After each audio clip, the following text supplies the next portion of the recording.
Time for a nap yet?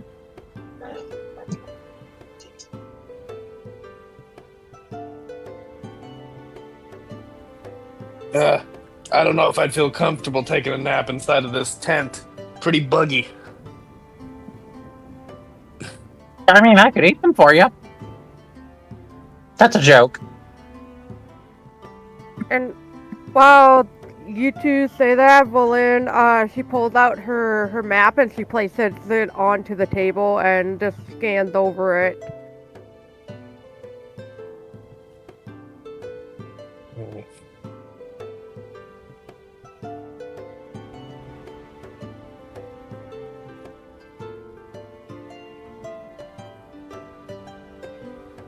Guys, think we should head next.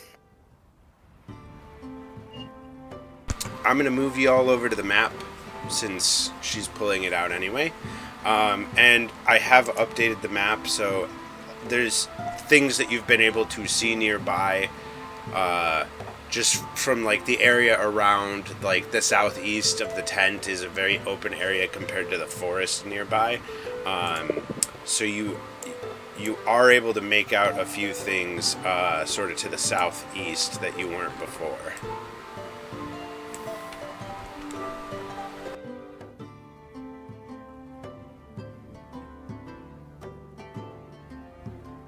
I'm thinking that we should potentially try to make our way as she like traces her finger over the map, all the way back over to like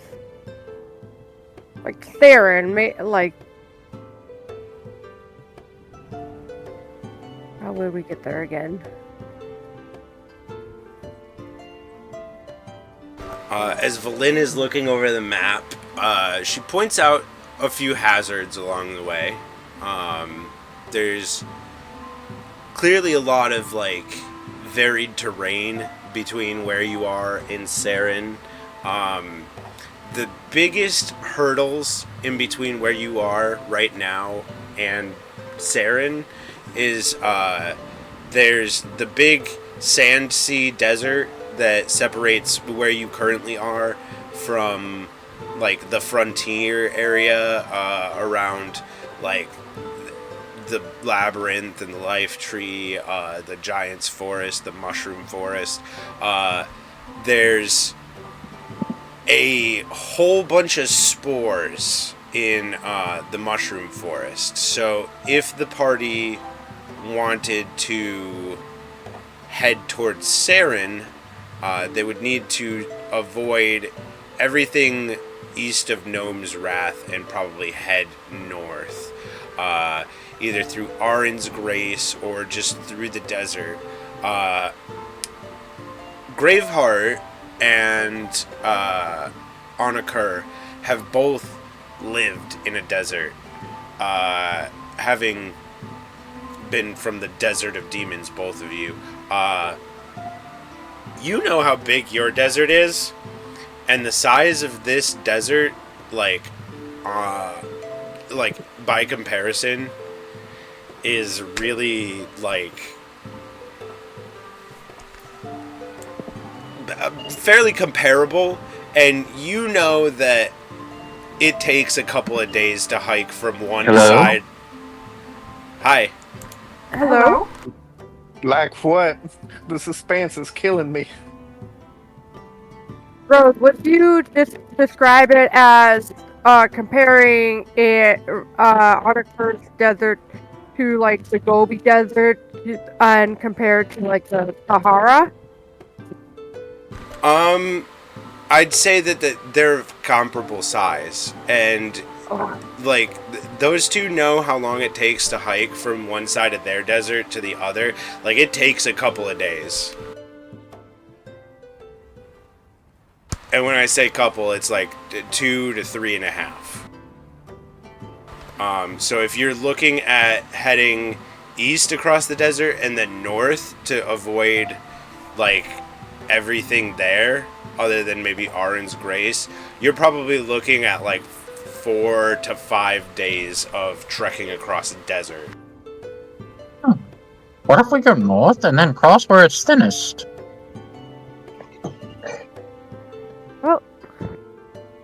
He's got the mushroom forest, but anything south of that, I don't remember recall hearing about how far it extends south. So we could just try to track through the south if we want to. I will say, Valin, from when you were traveling on the frontier, you know that around Lost Reach, or I believe that's the name of the town,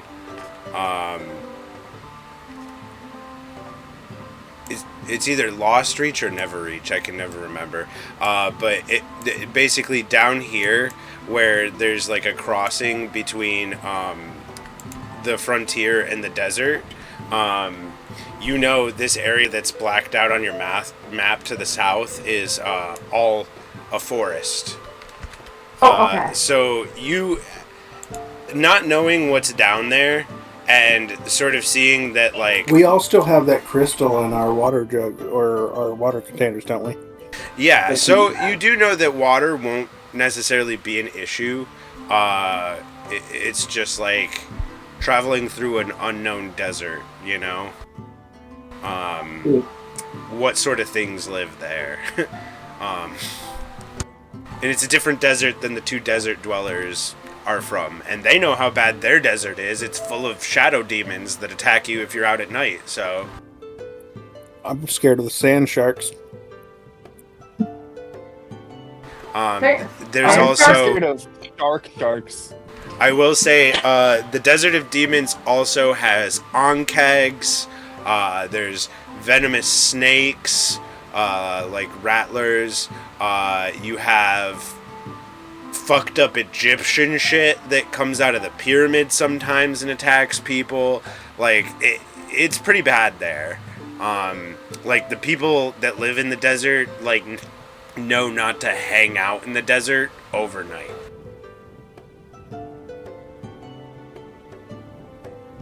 So I'm assuming we there's don't like have to go through the mushroom forest. Yes, we can backtrack the way we came. But what I had said for Valin, or what I was going to say, I don't know if I actually did end up saying it, is that this area here, to like the southwest of like the furthest that group went south in the frontier, that's all forest. So like, there's a good chance that this whole black strip could be forest to the south of the Sand Sea, especially with having looked south. You know, as far as you can see, it's forest. There's some mountains off to the east, you know, that you can see from where you're at, but like maybe you can go around them. Who knows what's down there? But you could, as you said, swing back the way you came and head east through the thinnest strip of the desert, and you would end up in the Feyfar Forest, which Valin would recall is a holy forest where a pact was made through a couple of the gods for, like, essentially Sylph and Scalth agreed to go into a slumber where they generally don't intervene in anything anymore. They don't fight over bias, that sort of thing, with an understanding that the other gods would not, like, take their bias. It's full of really scary face stuff, like creatures made out of like solid light, but it is holy ground to many of the religions of the world. There's also a neon forest in there that is full of just nightmare candy creatures. Valin recalls giant spiders. She like has this like look of terror on her face for a moment. That doesn't sound fun at all. Nah, sounds like dinner. long story short, there's definitely options to be weighed. Does Valen point out that he knows there's a forest to the south on the other side of this desert?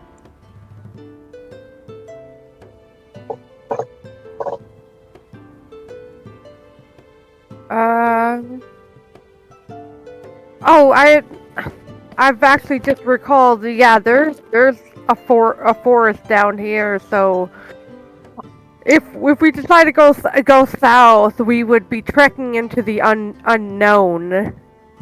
It might be quicker, and might be slower. But rethinking on it, I don't think it's a good idea. Why not? Well, it's just unknown. We haven't gone out there, and there is stuff back out east that we need to like either check up on or fuck, what was the other word?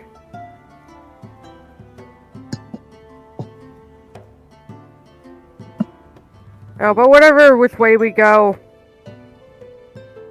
I'm with the party.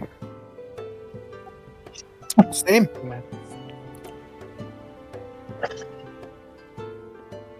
I don't know much of the world, honestly. When I came to my village and settled, that was all I knew. There's Never Reach to the north. There's Lost Reach to the east.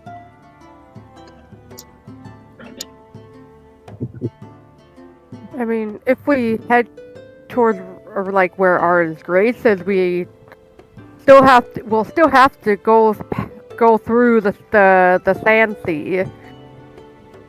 No, I will there's a sinner there. I will also say, Valin, that the little archy-looking things to the west of Arin's Grace, is like craggy terrain.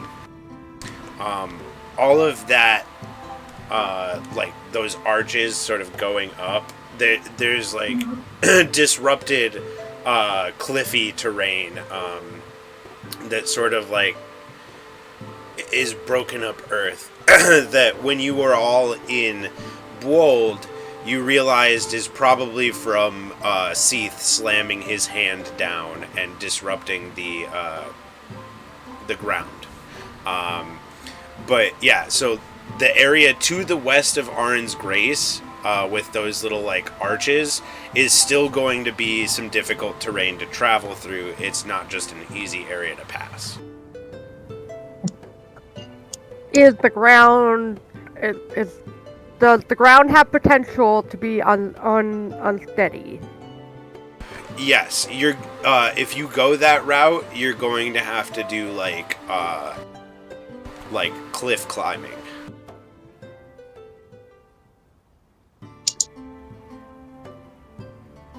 Another chance at falling down. I mean, Yeah, you've got totally me. false. I can fly. Have wings. You don't know how many times I've been close to death because I fell from a high place. I mean, you've got me. I've got wings.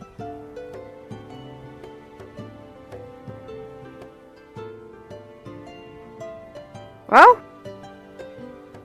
So, if you nearly die from falling, south sounds better. Also, forest.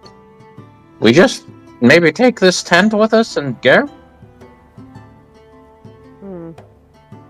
Because I don't think any of us We have have a no tent. need for a tent. Oh, we have a tent? I have a magical spell that we have used a few times. Oh Yeah. yeah, the Dome of Living In. That thing. It's my tiny hut. tiny hut. That we have flavored as looking like it is a blanket fort on the inside. It's amazing.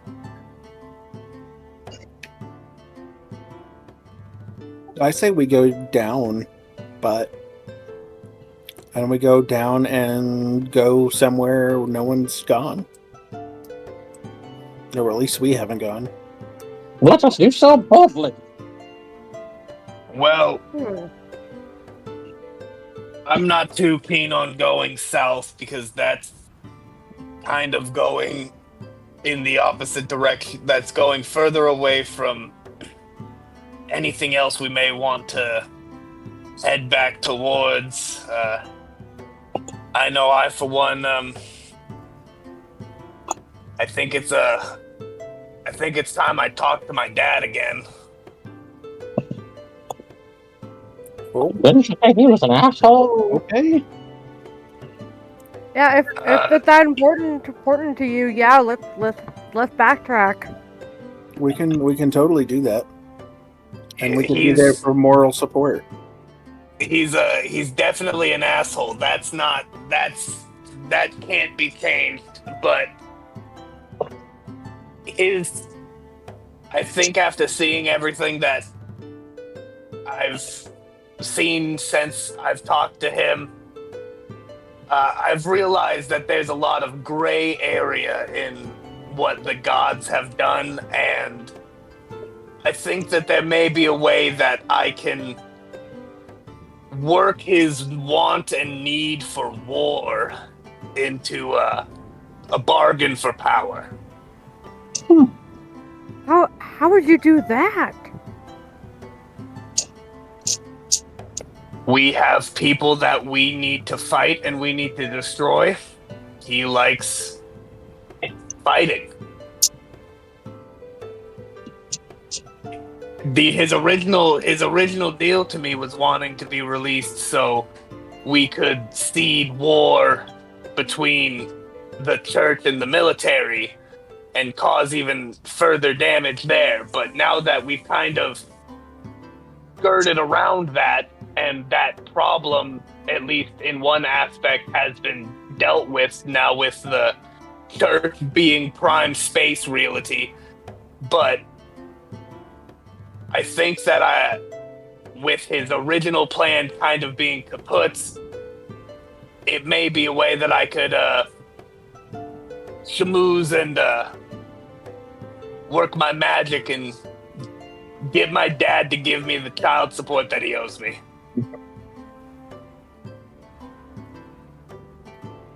Oh, if he does anything fishy, I am not going to stand by and let him hurt you.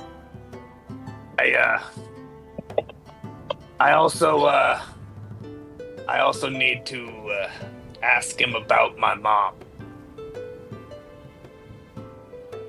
Oh.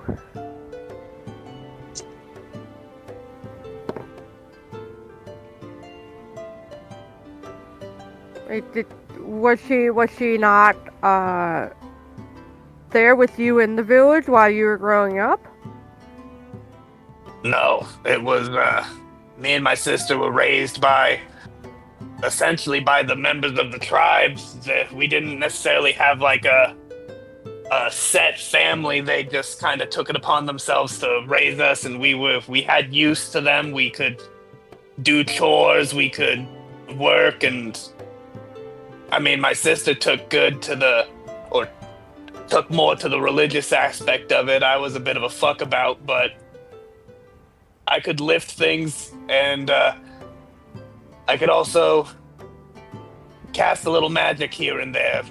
So I guess they felt my need to be around, but I don't know, maybe they kept me and my sister around because they knew that we could be used for something later down the line, like they tried to use me for, and they've unfortunately used my sister for.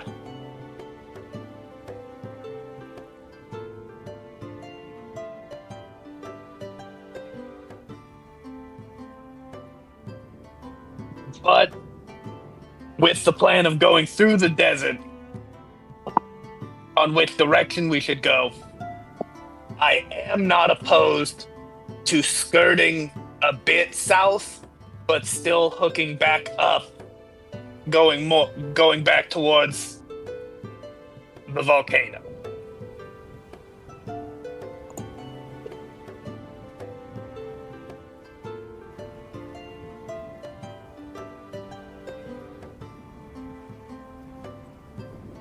And that's to the north.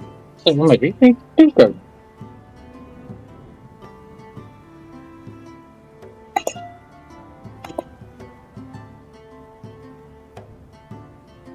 Sorry, what was that?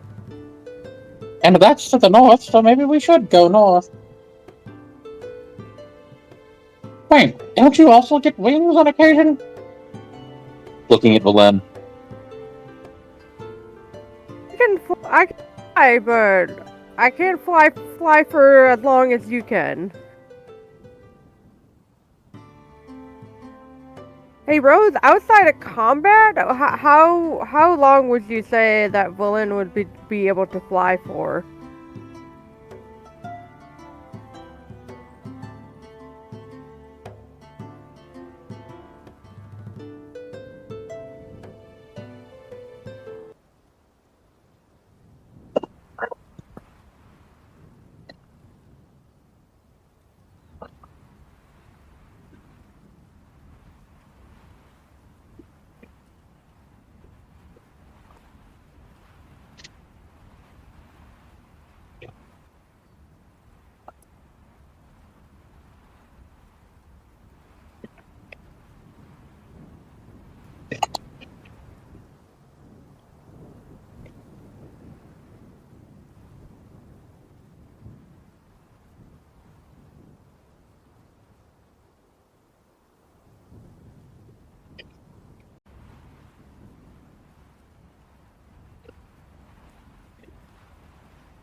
Is Rose still there?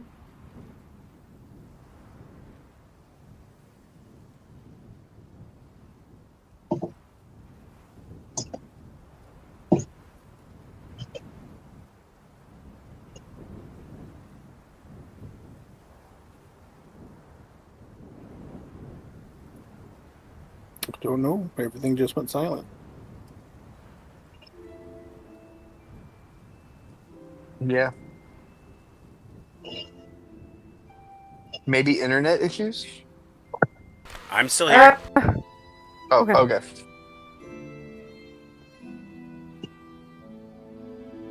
Did somebody ask me something that I didn't answer? Also did, yeah. Because she asked me how long she can fly out of combat. I said it should say in your ability. Oh, No, I we didn't hear that that. at all. That you were dead silent the entire time. Then yeah, that'd have been my internet. Swag. Damn internet, always ruining it. So yeah, it should say in your ability, Valen. Okay.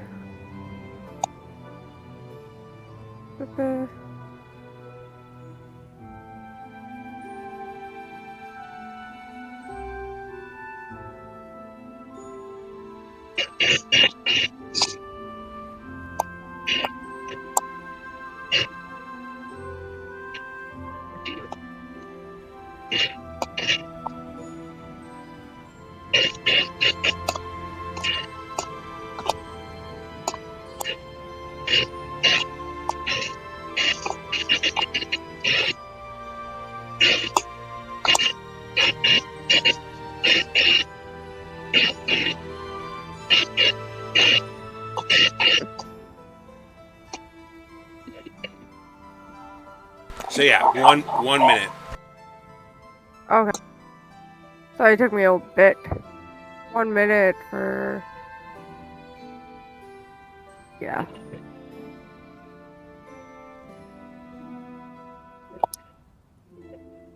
I can only stay in the air for about one minute, Braveheart.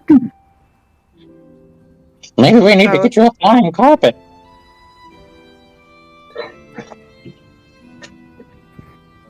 She chuckled. Oh, that would be a sight sight to see, I bet. Yeah.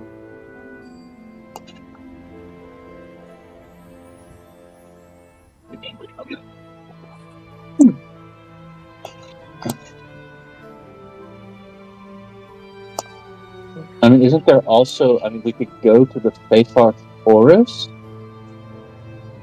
peacefully.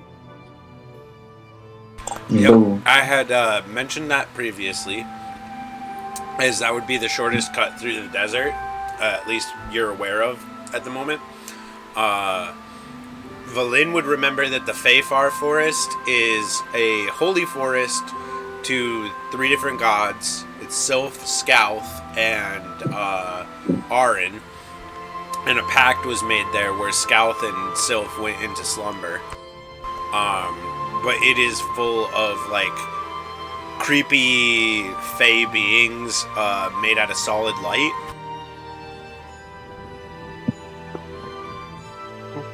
Okay, horrifying eldritch light monsters. That's great. We could It's- go through that and hit the road, and would probably encounter fewer cliffy things. There's also a chance going through that forest you might end up in the Neon Forest, which is full of, like, creepy candy monsters and rabbits made out of light. And there's giant spiders made out of candy. I almost burned down the forest.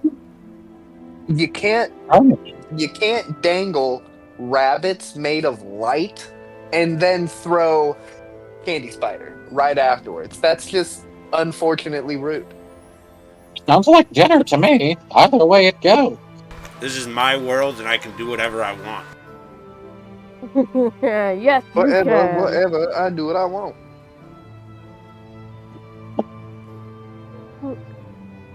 I mean,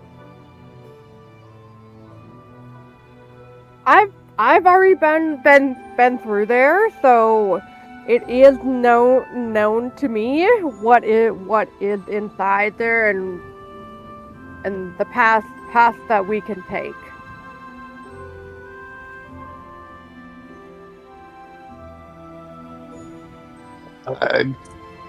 I trust your judgment on that. You haven't led us astray so far, I think. Have you? Not with Titan and Arin on my side. Have I ever led anyone astray? Okay. Valin, give me a religion check real quick. Okay. Check to see if you've led someone astray. It's for something else, but I will not lie, the comedic timing, 10 out of 10.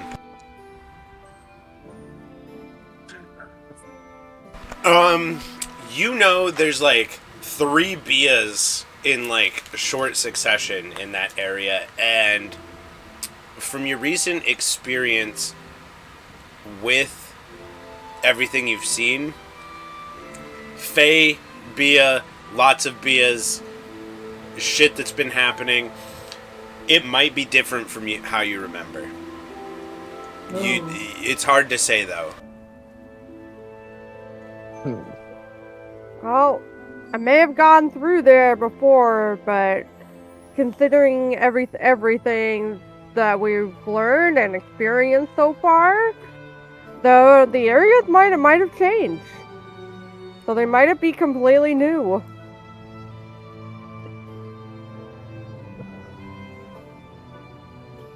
I mean, if worse comes to worse, and if it's completely different, I guess we could hook a little bit south and still kind of hit the thinnest rim of the desert from that point.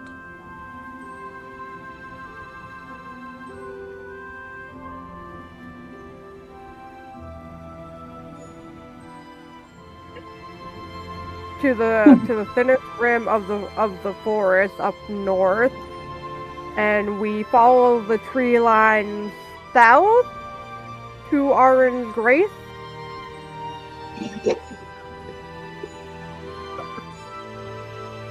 Is that potentially a plan for everyone? I mean, we could do it that way. But since we're going to the mountain, wouldn't the north route be the one that works best?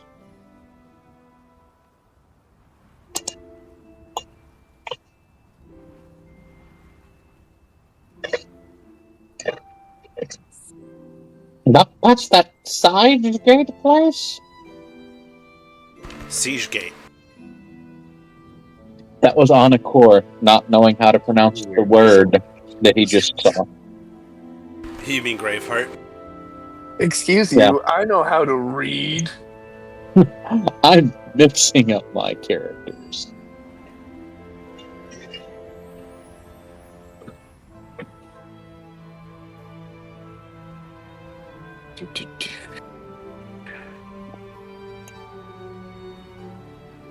Well, at this point, you've got a lot of information on the table and a lot of routes available.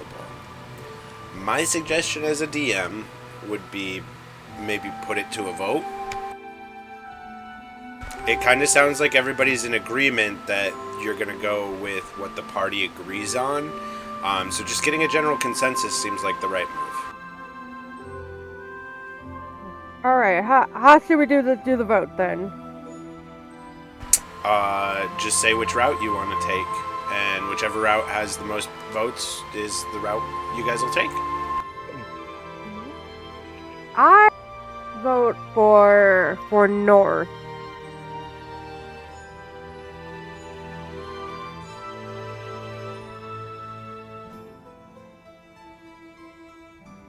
Alright, 3 more people.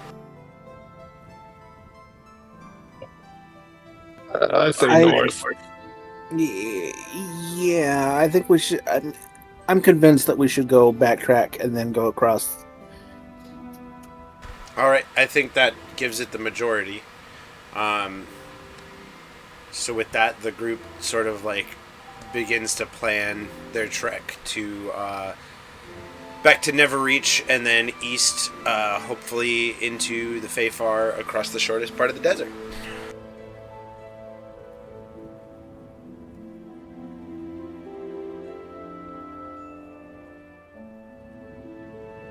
As we are traveling, can Valen roll for foraging from the side of the road? Is there something specific you're looking for? I guess what season is it right now? Let's see. It was mid-spring when you guys went underground, so probably late summer.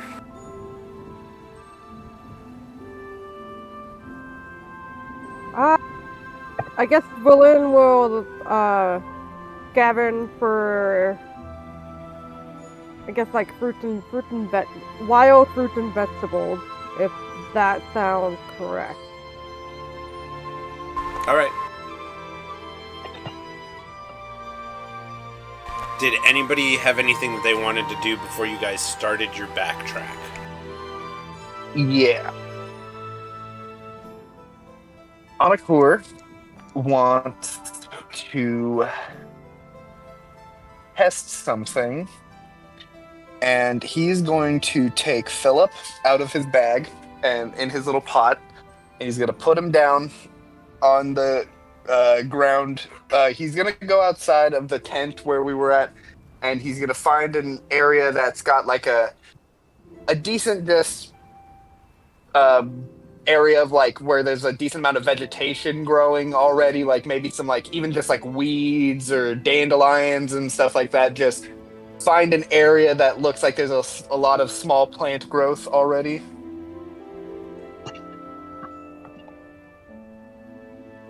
And then he's going to use his pan flute on his little buddy and cast to where to go. Be right back. I just need need to to go feed to my my- cat.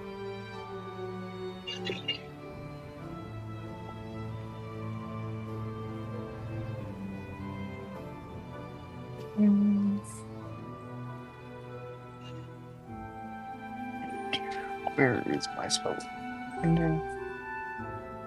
Where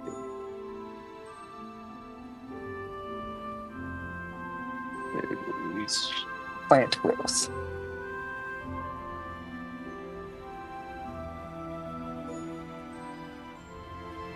I don't want to put a vendor template, but it's going to make me put one down. I'm not doing this for the long cast, and that's what it's kept having it put down for.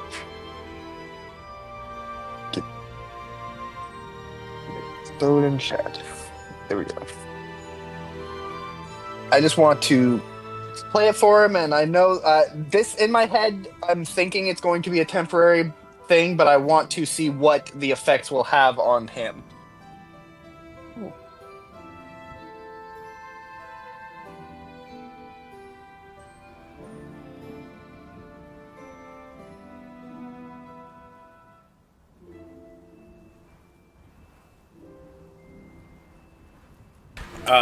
You like play it, and it like his dandelion mane like grows thicker, and you see him like get just a little bit taller as he sort of like stretches.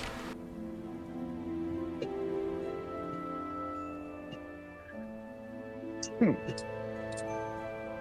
then he does that like cat thing where he puts his paws on you and like digs his claws like in a loving way into your skin.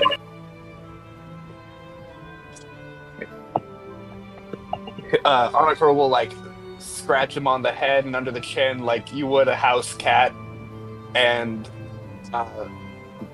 kind of look at him and be like, "You want to walk around for a while? I don't know if I don't know how long this is gonna last, but if you want to walk around with us while we're walking through the forest, this might be an area that you like."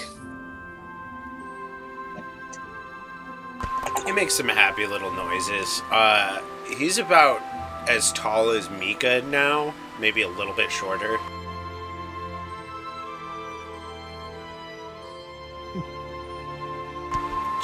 Just shy of 3 feet. Well, look at that. It looks good on you, little guy. You finally got some meat on those vines.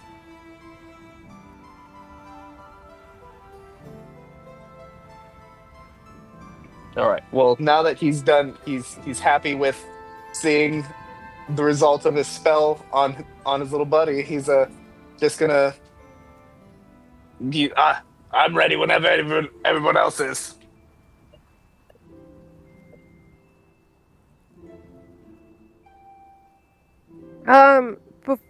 Before, can Valen do one last look around the keep or the camp?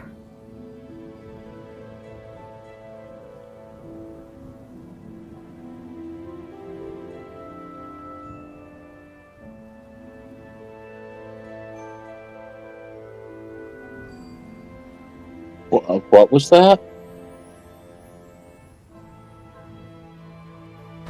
Yeah, Valin can look around the camp once more. I will say, you collected up the stuff that was on the diplomat, but the two fighters still have their equipment on them, if you wanted to look at that at all. And you're welcome to sort of explore and see if there's anything else. If you want to sort of scrounge around and see if there's any information you can gather or something, go ahead and what is it?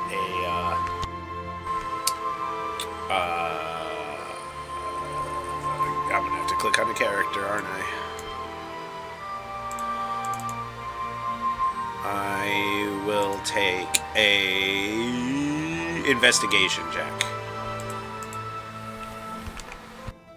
Okay, before that, Valen's just gonna cast guidance on herself for an extra bonus. Alright, so just throw a d4 on top. Okay.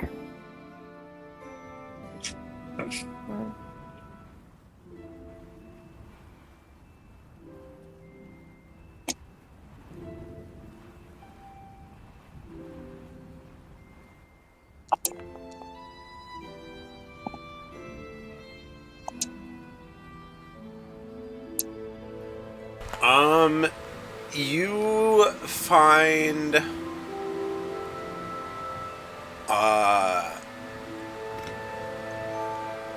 the two fighters had some coins on them. There's 400 gold. So if you split that amongst the party, you'd each get 100. You find a series of letters between a member of the Order of the Eyes and the diplomat. It is written in Chit, however, the language the insect people speak.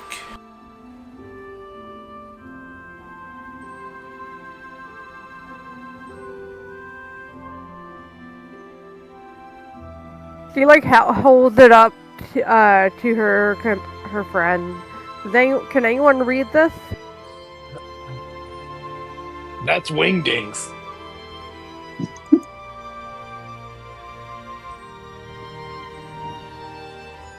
I don't know what the shit it says. Ah. High five. There is one thing that you are able to pick out because it is not written in Chit because it is a name.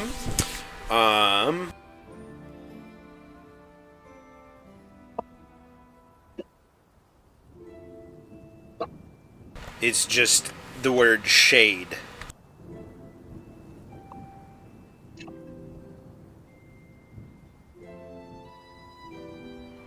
Okay.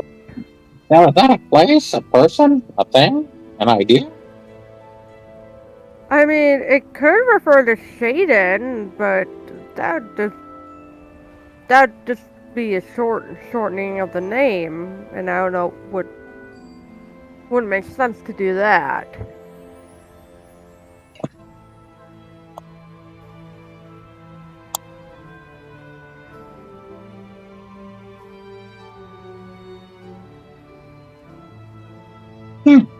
I don't know.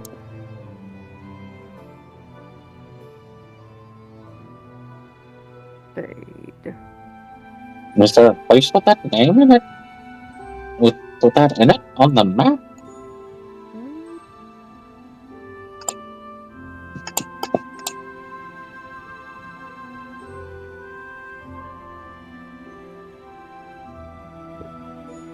Cleo, get off the table.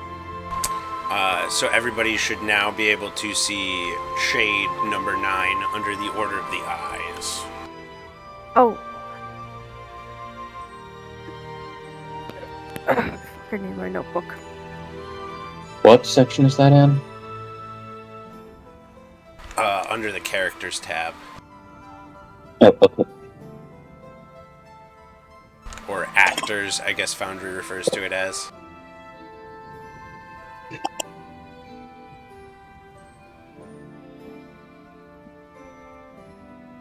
Apparently it's a character.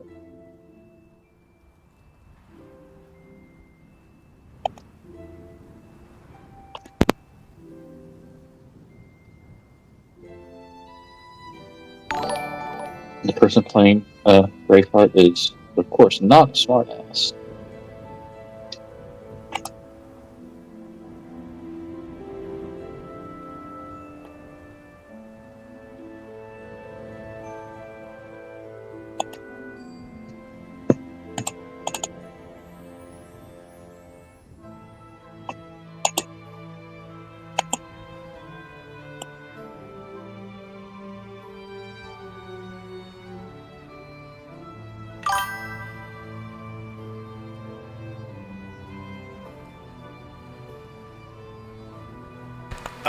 Without being able to read Chit, that is all you're going to be able to gather from that letter.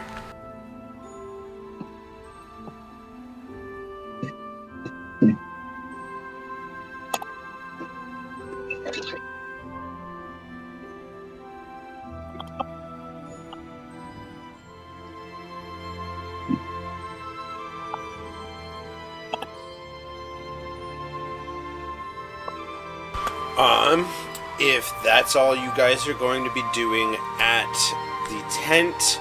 As you begin to sort of gather up to head out the door and head back north, you see Anakur go and do what he did with his little buddy, and then Mika, your passive perception is high enough that you pick it out from the tree line. There's something all white staring at Valin, and as you catch sight of it, it sort of dashes off into the trees. Can I get you to make a perception check for me, Mika, and I'll let you know how much you make out of what you saw.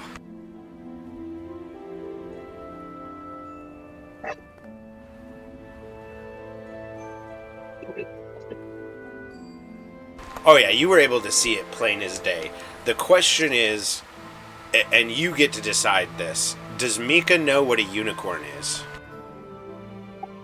I have seen it in, like, storybooks. So, yes, I've seen it in, like, children's storybooks, which I probably have. And actually seeing this is, like, a whole different thing than anything you've seen in a book. You know, that a drawing only does something so much justice, a description only goes so far. As Mika sees this unicorn, its horn is made out of, like, this opalescent material that's not really opal, but it, like, reflects, like, the world around it in, like, a pattern like an opal, as it just, like, scatters in all directions across the surface, making these rainbow, like, designs and everything. Pure white, like, fur, long mane, huge hooves. And as it sees you see it, it dashes off to the southwest, but it was very clearly watching Valin.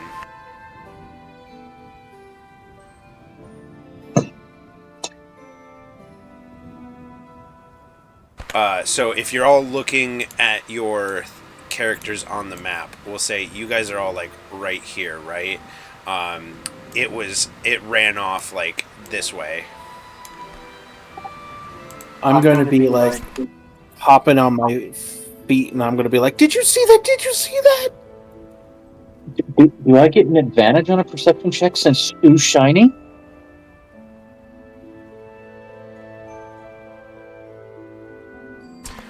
I'm going to say, because everybody else's passive perception was not high enough, nobody else was able to catch it. But between the perception check and how high her passive is, Mika very much was able to see it and could tell that it was, like, sizing Valin up. See what? Well, I have something to help us find it if you want to go after it.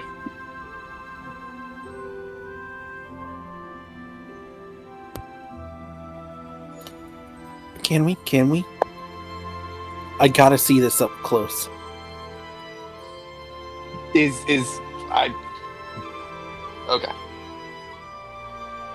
Yeah. All right. Cool. Oh, you're juicy. So, Anakur is going to very fittingly pull out the pan flute, and he is going to be like, I haven't had the chance to use this, but it seems like this spell is going to be a pretty good boon for us, and I'm going to cast locate animals or plants, and I am going to describe the unicorn as Mika described it. And I will know where the closest creature of that I've described is within a 5-mile radius, if any are present. And I can also cast Commune with Nature.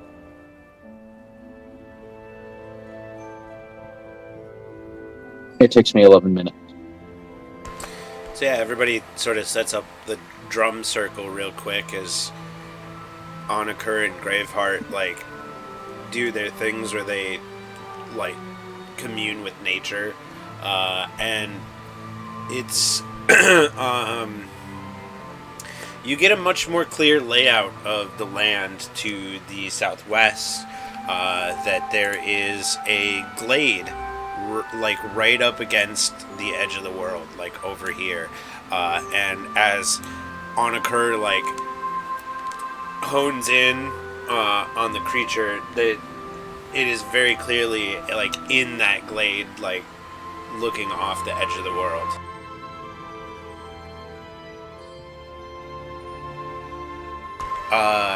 As for the rest of the information, was there anything else you wanted to gather other than about the unicorn? Because commune with nature allows you to get 3 facts.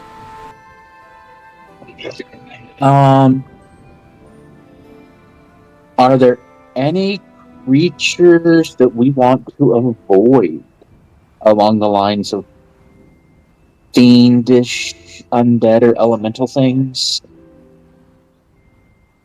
Like, what other types of creatures are in the area?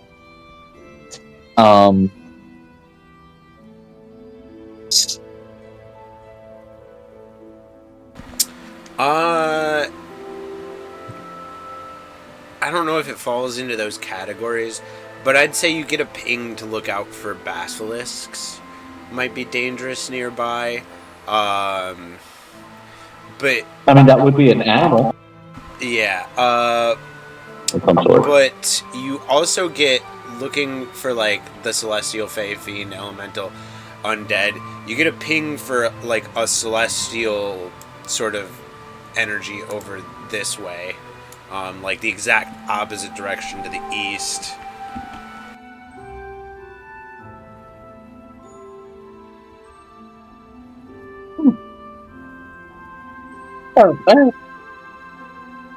The Horn County that way, and I point to the direction of the glade. And then there's something celestial the other way. And point the direction that I got that ping from.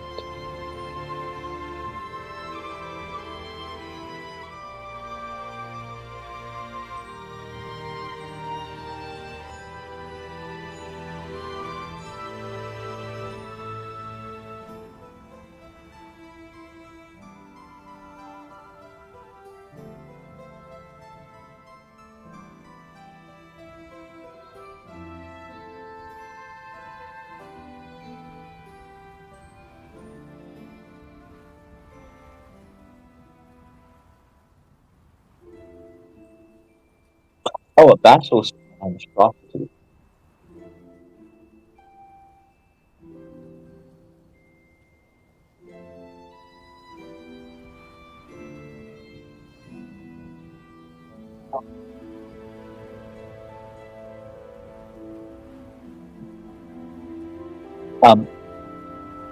I know she's the opposite of a fiend.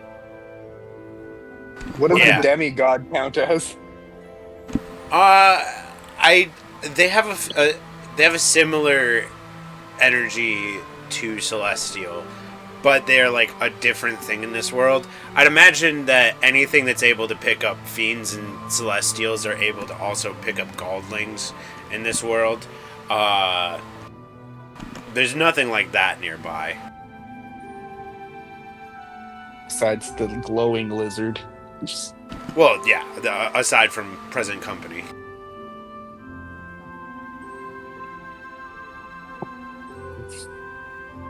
I guess I should have said nothing. The glowing lizard. Nothing else nearby. No strange plant creatures or.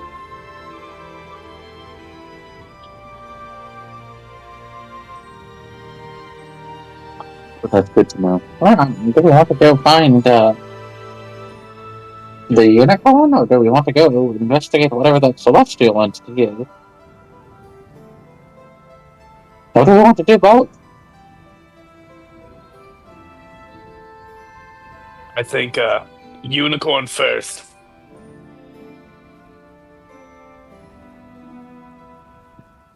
You couldn't have told me a month ago that I would have said those words ever.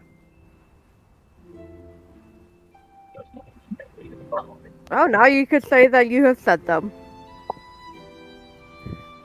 I mean, I don't know what I would have told you a month ago. Didn't we spend, like, several of them traversing Weird World?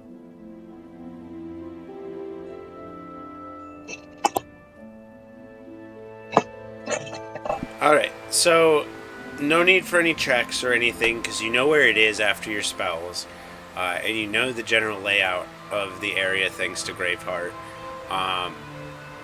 You make your way to the glade that the unicorn is in, and you watch it. You like come up to the like edge of the woods, and you can see it on this like little like rock thing that like sort of like hangs over the edge of the world. And it like sits like staring out into space in the direction of the tower. And as you all sort of like come to the edge of the clearing, it looks in your direction. And Valin, you hear a voice in your head that says, "Pure of heart, welcome."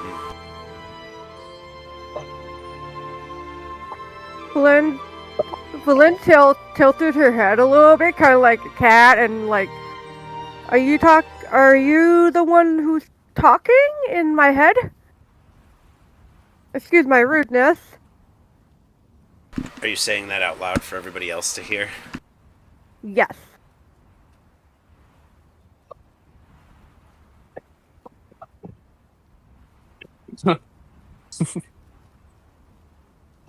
It's not just a ring in your ear.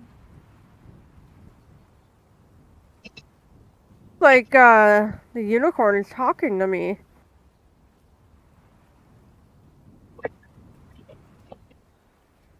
Well, don't let us stop you from talking to the magic horse. Go talk to your secret siren. And Rose, you said that the unicorn was kind of like laying down?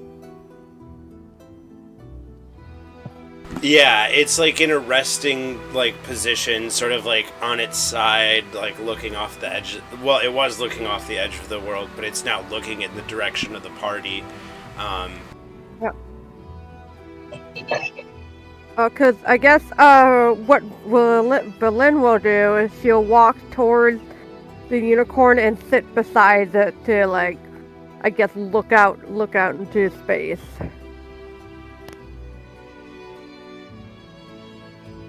And already treating it as like a friend.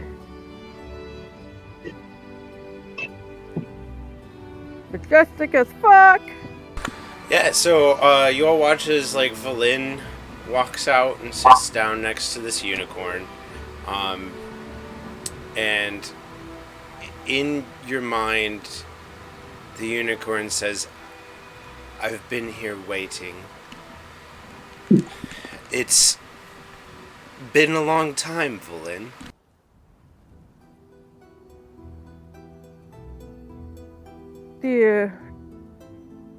Do we know each other? Is it just the way you sentence sounds like we may have met before, but I don't see how that is possible. Another life for you, but I am eternal.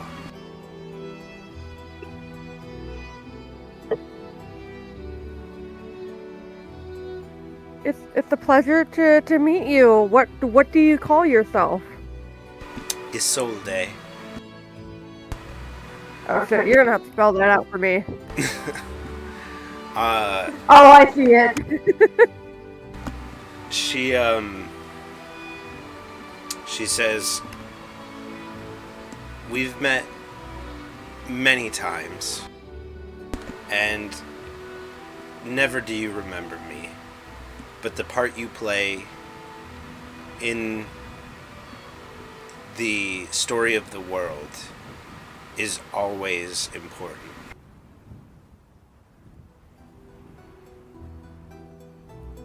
Oh, I guess it's nice to meet you again. As she like she like hesitantly like lifts her hand as to like seeking permission to pet Isode's mane. She lets you like touch her, although she sort of like pulls away for a second before you do. And as like you like touch the mane of this creature, it's like soft like silk. It's also familiar feeling, like there's something in the back of your head that like recognizes the feeling, but you know you haven't seen or touched this thing before. I guess on some level, like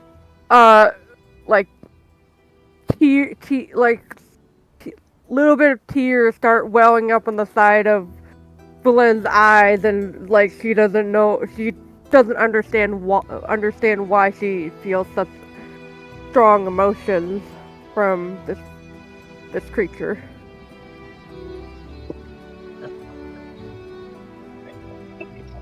I'm just staring like, you're so pretty.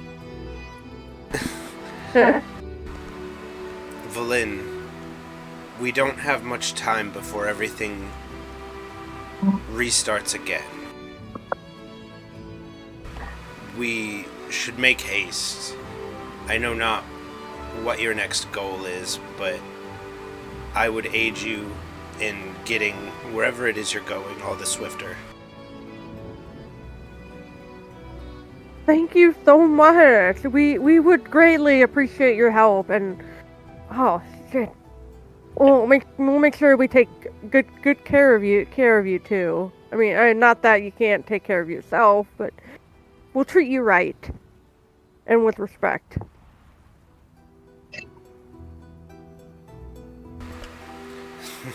Worry not. I know that you will care for me as you always have. Ours is a pact made at the beginning of time, but it is my dearest goal to see your original dream fulfilled. So anything I can do to aid in that dream of mine, I shall give. It is an honor. It is an honor to travel with the Titan Sent Saint. Well, I guess let's be on our way then. We don't got much time, as you said. She stands up and waits patiently for Isode to get themselves up too. She stands up as you stand up, and she sort of like takes a knee, like almost motioning for you to hop up on her back. Alright, Evelyn very hesitantly climbs on the back, but also being careful where she's like putting her like foot and stuff onto Isode, like not to like harm her or harm them. As you get onto her back, she doesn't have a saddle, but some part of this feels natural, like you were meant to ride this creature. And as you all watch Valin sort of mount up on the back of this unicorn, it heaves back as you get on Valin, making you like lean forward and wrap your arms around its neck. And you all watch as it begins to trot, and it trots off the edge of the world, leaving this like rainbow, starry, glittery like aura behind it as it prances around the sky real quick and then doubles back to rejoin the party as Valin rides up to the group on the back of a unicorn.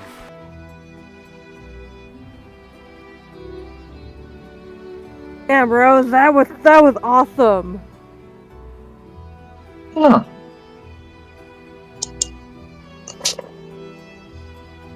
Oh. Well, guys, I would like you to meet Sode. According to her, we've been companions for a very long time.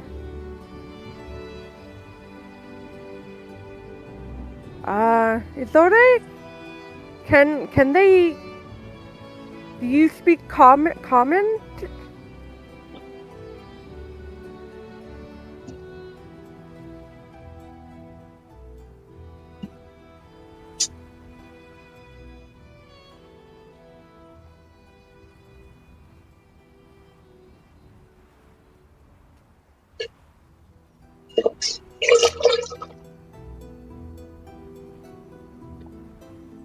Do unicorns count as animals or as celestials or what?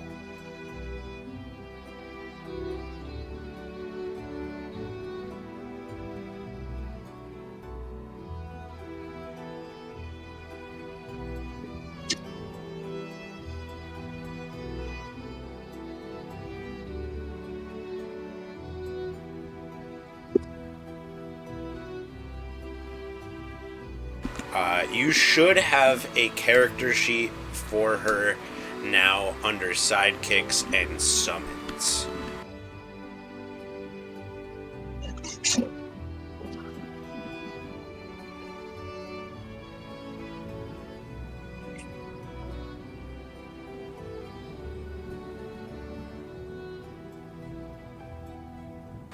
I will say, connecting with this creature, Valin, you'll know that she does not want to fight.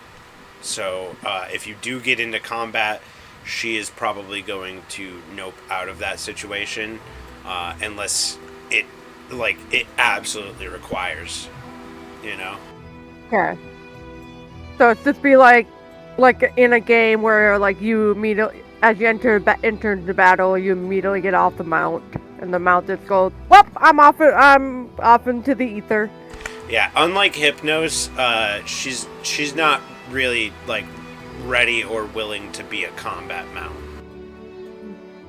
Valid. She's more of a pacifist.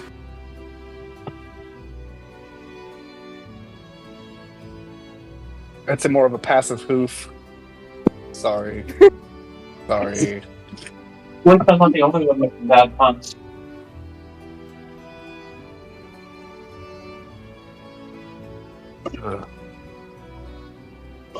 Onakor will just respectfully bow his head to the unicorn.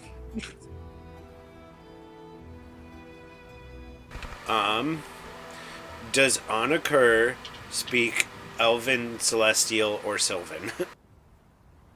No, but he can cast Speak with Animals. I Let me see my. I speak Draconic and Common. I'm a simple lizard. It like tries to speak to you in your head, but like you've got no idea what the fuck it's saying.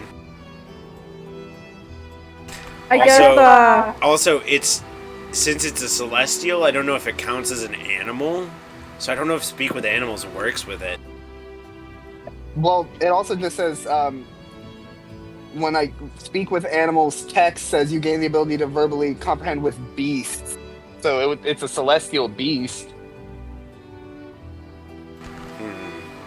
It does make sense thematically, so I guess I'd allow it. Okay, I'll hear wingdings in my brain. How is that? How can I hear the wingdings? I'll toot a little melody and speak with animals. Yeah, I imagine that like it starts like you start talking to it like a horse, and like it looks surprised and starts talking to you back like it would as like a horse whinnying and shit. So you guys just hear like Onakor like whinnying at the unicorn and the unicorn whinnying back, but but Isolde's like Oh, well, I suppose that works too. I don't recognize you. I'm a friend of the Lynn's. She's been a great aid to me, so I'll make sure that I can be of a great aid to her, and as any way that I can, and I'll make sure that you're protected as well. She sort of like eyes you up and down and goes, "You carry the instruments, so you must be this timeline's ghost in the song." Huh.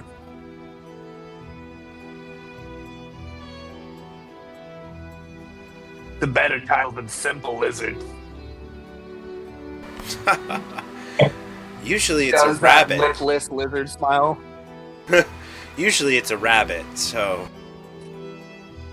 didn't expect a lizard. Pulls out harp. Pulls out the harp. I got this from a rabbit. Oh well, it came from rabbits. I was given this by an old. Yes, the one that normally walks your path. His people made that instrument. Oh, yeah. I've kind of taken up that mantle, I suppose. Maybe this will change things.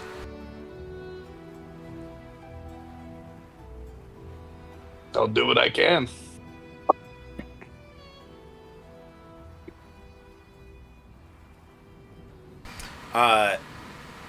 Isolde sort of like looks back at you, Valin, and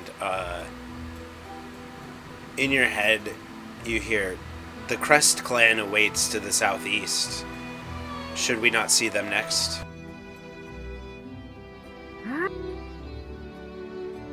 Looks over to her companions, like, it's so they said that there's a clan to the southeast that's awaiting us, and you guys also said that you sensed the Celestial down that way too. Yeah, I did. You guys want to head down there?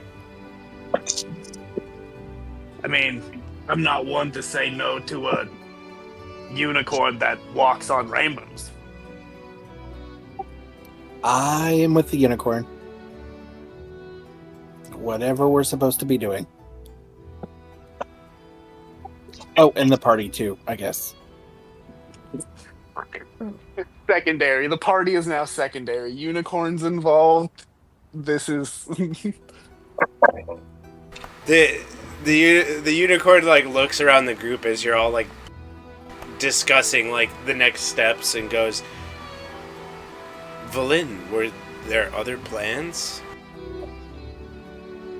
Yes, before we met you, we discussed to go backtrack up north and to what we assume is the thinnest part of the desert to head towards Orange Grace. There's stuff out there, especially towards Saren, that might be of interest to us. Well, we can make haste for this place you speak of, but are you aware of... She thinks for a second. Did Titan not send you?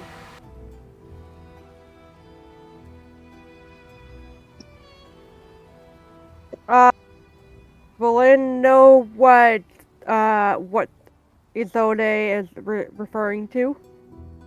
No, you weren't sent by Titan. You've had very minimal contact with Titan. The 2 times you've heard from Titan, you communed with him.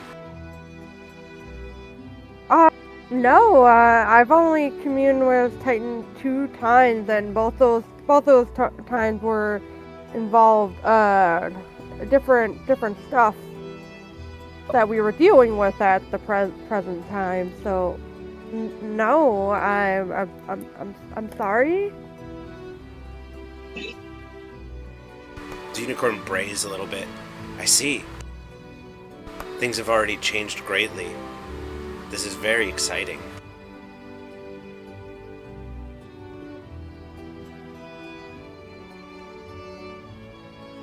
Well, I shall defer to you, Valin, but perhaps the Crest clan might be able to fill you in on things that I might not be best at explaining. As she like communicates that back to her party, like apparently, the clan down that way has more information for us than what Isode knows of.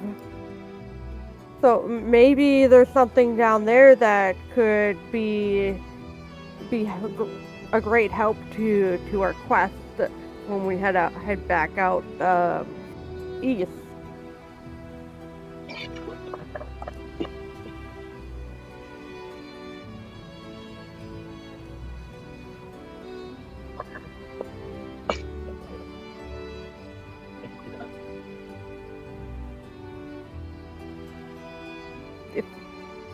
Would you guys be up for a little bit of a detour to meet an uncontacted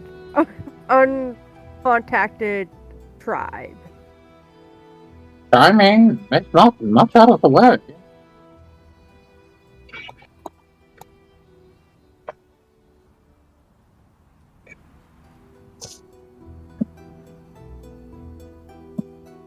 Sounds like a plan to me.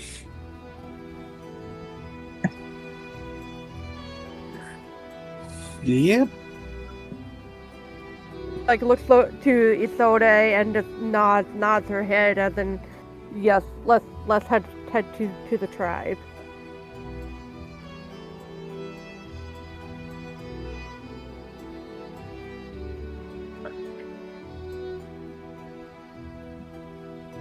For the sake of speed, Anakur is going to look at Mika, look at Philip, put his hands and measure size, and be like, "Hey, Mika, do you think you could ride Philip?" I could try. I'm gonna look at Philip, and since I still have speak with animals, and he's my plan, I'd be like, "Hey, buddy, I'm gonna need you to be real chill, really quickly about a lot of stuff. All right? We have to get somewhere fast, and my buddy Mika here needs a ride. So I'm gonna need you to let her hop on you, and you're gonna have to carry her."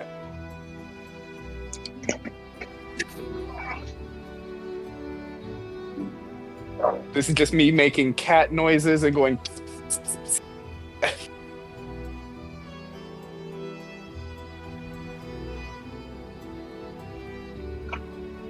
Yeah, Anakur and his dandelion are like, wow, as they like make cat noises back and forth at each other. Your little buddy says, I could try. Might be hard for me, but I mean, I'm bigger than I was just a little bit ago, so maybe. And if you can't, that's all right. I don't know how long this plant growth is going to last anyways, but if it is a more permanent thing, maybe once I have another spell charge of it, maybe in 24 hours, I'll see if I can't use it on you again. Tries to give you a thumb. Well, like, if he had a thumb, he'd give you a thumbs up, but, like, he nods at you. Okay.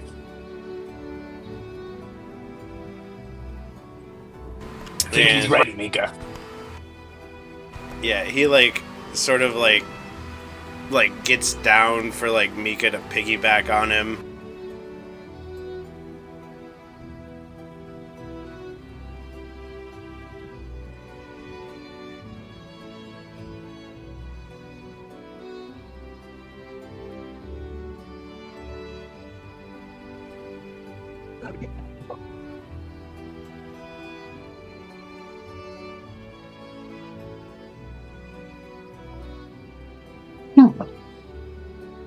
So, we head out then?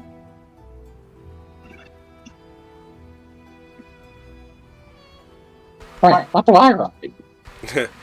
Yeah, as you all like gather up and mount up on your mounts, and Graveheart takes wing, you begin making your way southeast. There's like sort of like a not as well trodden path, but there's like a path that leads to the southeast and into this like this cleared out area down here in the mountain, where there's a little like not village so to speak, but like there's like a bunch of like little like tents and makeshift like longhouses and stuff, like the beginnings of a village. There's a like banner that flies off of all of the tents and structures that has a very similar look to the Aran holy symbol, where there's like a sun and a moon, but there's like the moon, the crescent moon part of it looks more like a sea than like an actual moon. It's like one of those like fingernail moons, and there's like a little crown at the top of that. Waxing or waning? I'm not sure which is which personally, but it's like the like it's in the shape of like a C, so it's on the left hand side, and then like it in the points where like the moon would come together on the right side, there's the little sun that like the two tips of the moon come into, and like there's little like rays that come off of the right side and little squiggles, and like I said, there's like a crown on the top of all of that.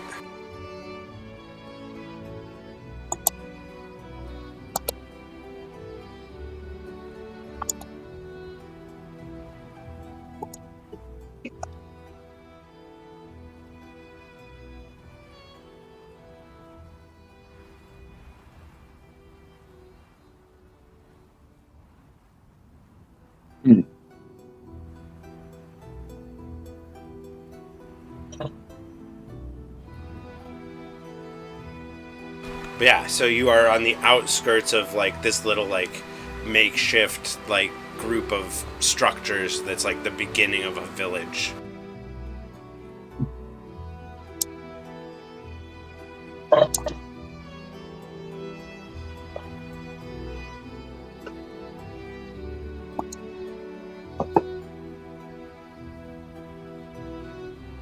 Oh, I'm only 10 foot slower than the unicorn.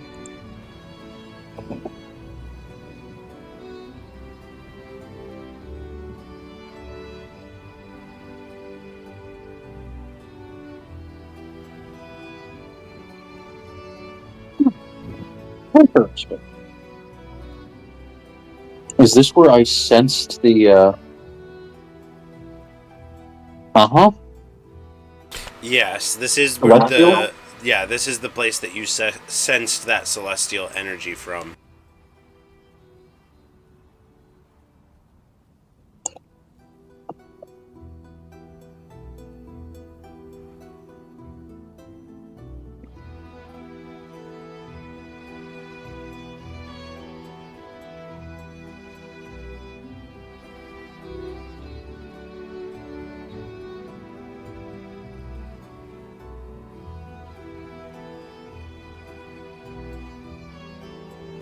And do we also see that giant golden diamond-looking thing? If you look up into the mountains, there is it's a like a large gem, and I will say I almost forgot to describe that as you come into this area surrounded this particular mountain, that gem like sort of absorbs all of the light around and like darkens the surroundings. Like it's almost like it's always twilight here. Oh no, we're in the Twilight Zone. We were just at the outer limits too. I'd say it's actually because around this point it's like 8 p.m. because you've been traveling. It's actually brighter than it normally is.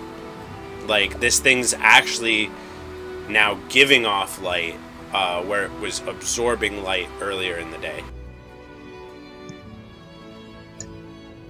That's weird.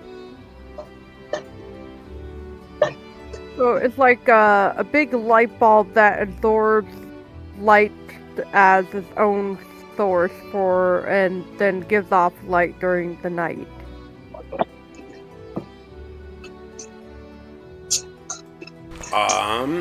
Yeah, I will say Graveheart actually has a couple similar stones in his inventory.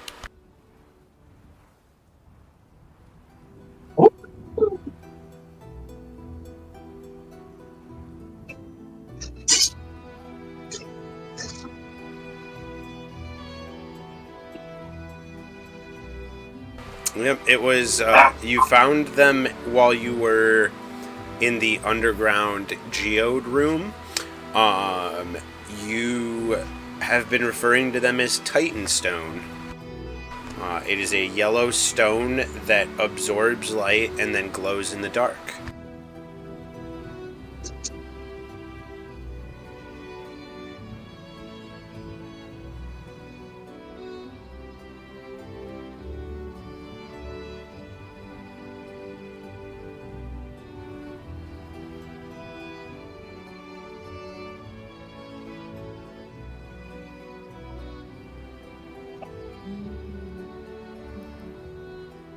But yeah, so the area around this mountain, this one chunk of it is so large that it is just essentially keeping it in a constant state of twilight because it's absorbing the light during the day that comes down from the sky, and then it's letting it off as it goes into the nighttime.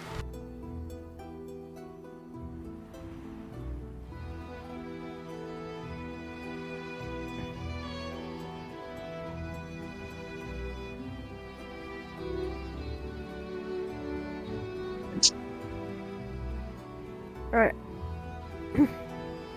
Is there any general, like, inhabitants around the area that see us coming towards them? You're not close enough that anybody's, like, spotted you or anything, but you can see, like, people moving around down there as you, like, coming up into view of the place. Nothing crazy, it's just people kind of going around doing regular day-to-day chores. There's like somebody tanning leather, there's a guy like cooking in a big like stew pot cauldron thing in the middle of camp. There's like a dude fletching arrows. Was there anyone in particular you were like looking for as you come up, or? I guess, is there anyone around the general area that looks like they have, like, not exactly as, like, an air of authority, but more like an air of, like, this is the person that people rely on to keep the tribe, safe and also listen to?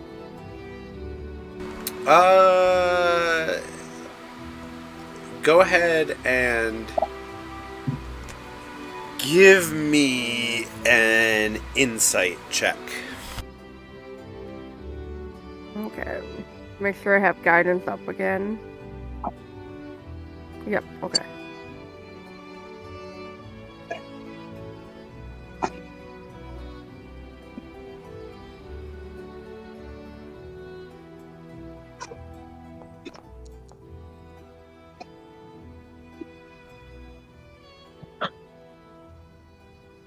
As you're all sort of approaching, Valin, you like scan the crowd.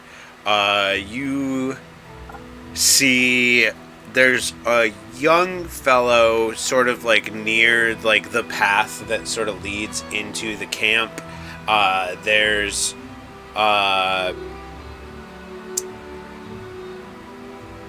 like the guy cooking food looks pretty grizzled and like wizened, but as you're like scanning, you see this dude, like big bushy blonde reddish beard, like short like sort of cropped hair, like very militant looking, but not like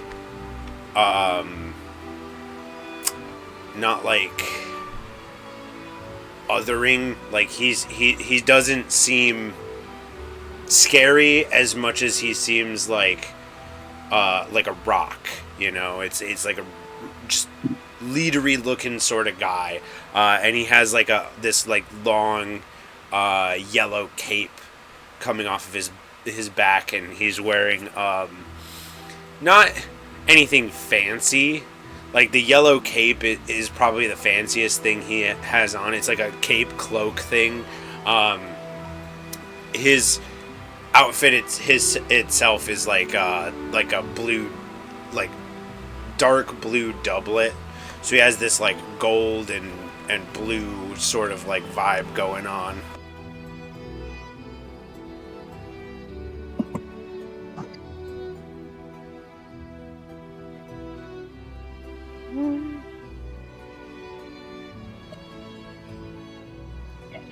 Alright, Valen, she like looked back to her party like, okay, how do you propose we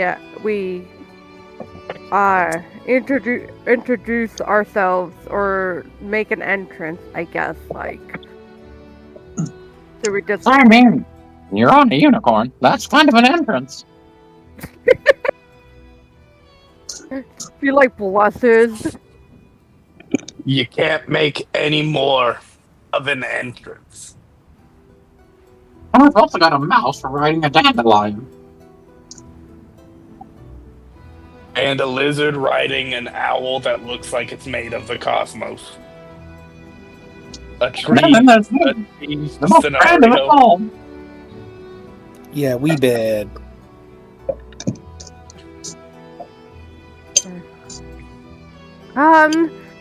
It's Sode. She looks to her friend. How would you suppose that the best way for us to greet them? Like, should we like, I don't know, exchange friendly gifts? Well, they've been waiting for you, so I imagine they'll greet you if they see you. We need only enter. Okay. She like takes a deep breath, like just thinking, like, oh no, we're heading into this place, and I'm on a unicorn, which is barely anyone probably in the continent has seen in person. Yeah, Some social anxiety. not a single one of you has ever seen a live unicorn before. You probably We've seen a dead unicorn. that too. You've never seen a live or dead unicorn. Maybe a skull, if you like are really lucky and went to museums or some shit. But like, no, like unicorns are rare as fuck. Like this is a first for all of you. Like maybe you've seen it in a book, something like that. But yeah, like the unicorn is very, very new. Probably only ever seen the horn in like a black market trader came through the village and it had it in their inventory, and it was like a luxury item.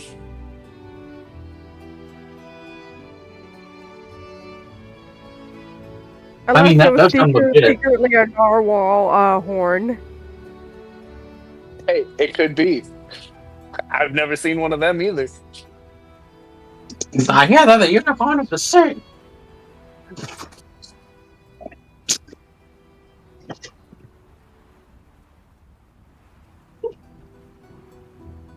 Ooh, if we stand close to the edge of the world, will we see space narwhals? Don't start that nonsense.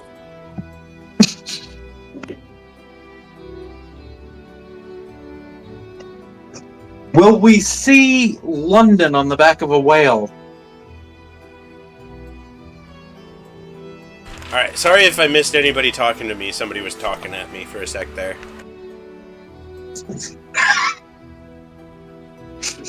I heard something about a whale. Something about horrifying space whales. We started talking about narwhals. And then I asked if we stood close to the edge of the world if we would see a space narwhal. Or London on the back of a whale. Nobody has seen a space narwhal yet. So yeah. Are you all just gonna, like, ride in, or? Yeah, we're just gonna ride in I'm gonna at like a slow pace, maybe. I'm gonna wave at the man who is standing guard so that we don't look weird. Yeah, you guys kind of, like, come up. And here, I'll change music real quick.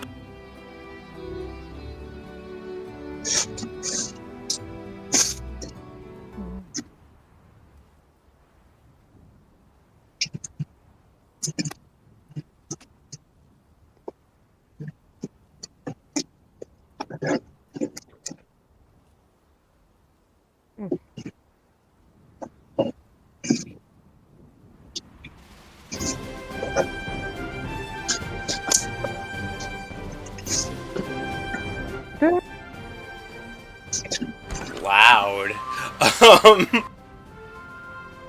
I was just like, okay, feels like it's giving Mickey Mouse Castle vibes. Oh, it's supposed to be like you're all sort of riding in.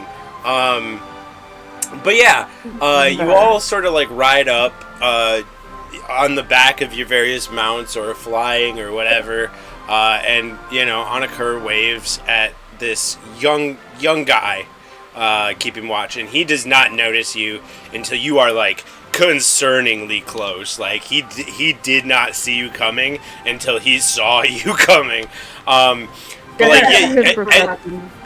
he's young. He's probably like 14, 15. And as you guys are like coming up, he like gets like this super excited look on his face. He was like halfway to a nap as you guys were coming up, but like he spotted you all and like he's up. He like runs over and he immediately like is like hands on like Valin's leg, like, oh, you're here, Saint Valin. Wait, what? He like said that out loud.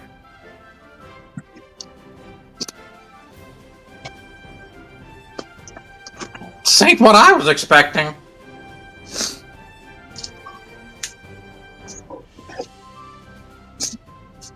This seems about right.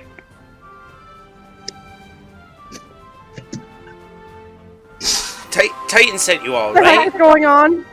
Well, I mean, Rald would like to talk to you, I'm sure, but like, you were all sent by Titan, right? The horse said we should come here.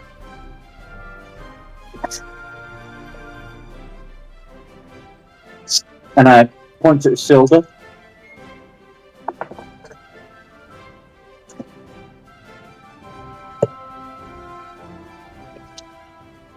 We're about as lost as you are right now, kid.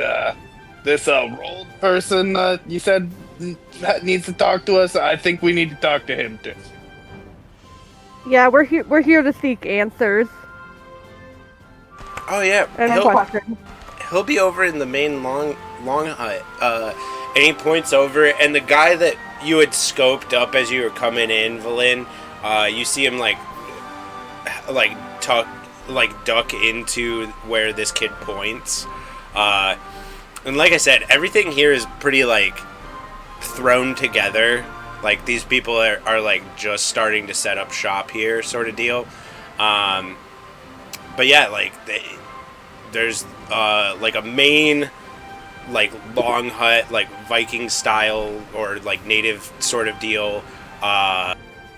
There's a few tents, like there's a makeshift smith, and like I said, there's a dude like cooking food in the middle of camp. But like, yeah, this kid, he's like, yeah, the long hut, he'll be over there. Thank you. She like gives like a little head nod bow. Yeah, this kid's looking at you like someone looks at like an athlete or something like that. Like his eyes are like sparkling huge as he looks up at you. Don't meet your heroes. Don't meet your heroes. You'll just get a bit disappointed. But yeah, you all finish your ride into town, and he sort of like looks at you as you finish like riding up, and like he's like looking at you, and then he looks back to like where he was sitting, like keeping guard, and then he gets like a little slightly disappointed look as he like marches back to like where he was sitting when you rode up. Did you say his name Keep was up the good Rauld? work, kid. Yeah, except for it'll be spelled Raald. Huh. Well, maybe he'll be a doll. No.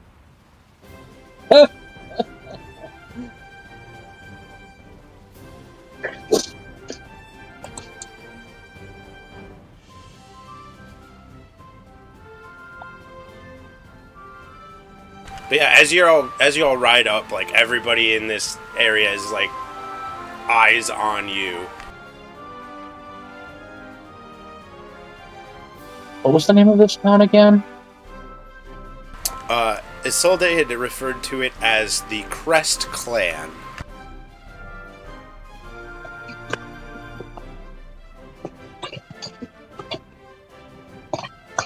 I hope they have some moon buns. Mooncakes. I want mooncakes. Oh, how the heart yearns.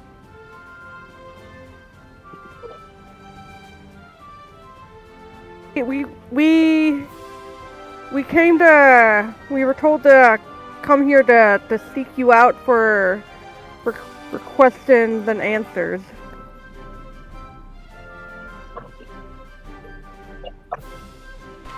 Have you like gone into the long hut that I had mentioned?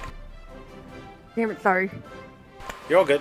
I'm just checking because that's I fine am if like you want. I'm like writing down in the notebook right now, so I got Well, we can fast track. As you all like get in, you hop off and you go into the structure that had been pointed out to you, and there's inside it's sort of like a long table. There's some kegs against one side. Like there's a fireplace that has a small fire in it at the moment, sort of warming it up for the night. Someone is like setting the table for food, and the man that you were directed to sits at the head of the table, and he looks up as you all come in, and then there's a moment where you see surprise in his eyes, and he like raises a hand in greeting, and as Valin says what she had said, he says, "Ah, yes, we've been waiting for you. Aaron sent us here a few years ago to be ready for you."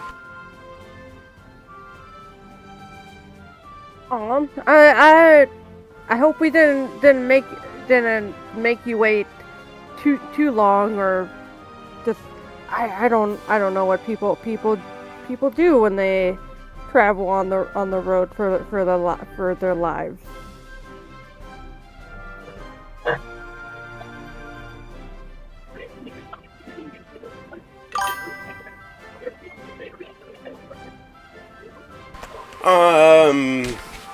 Well, we were a little concerned when the merge happened with Aren and Gnome, but things seem to be going smoothly now that you've shown up. We're right on track to make our attack against the eyes.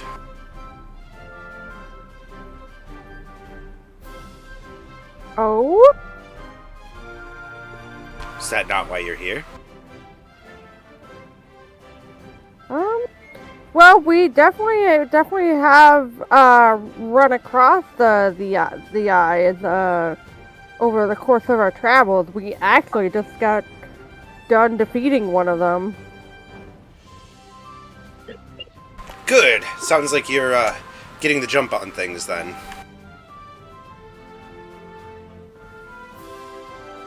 We've been busy setting up the teleportation circle with the bird folk.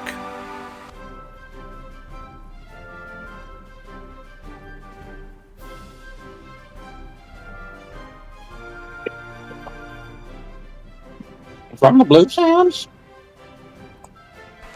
No, the first tree to the southwest. And Izzy says that you did all see a very, very tall, like the tallest tree any of you have ever seen, like on the horizon to the south. It's sort of like cut off down here, but this tree here, that's probably what he's referring to, you think, as he says that. The bird folk of the first tree, I believe that they were, well, the Blue Sands are descendants of the people from there, before the Sand Sea cut everything off. Looks like you got some long-lost cousins here. She looks like Braveheart.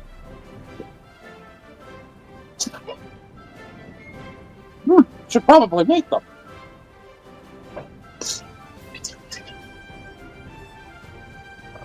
Assuredly. Well, they, I should say, should be done finishing the circle. Probably tomorrow evening. You all needed to head to Saren, correct?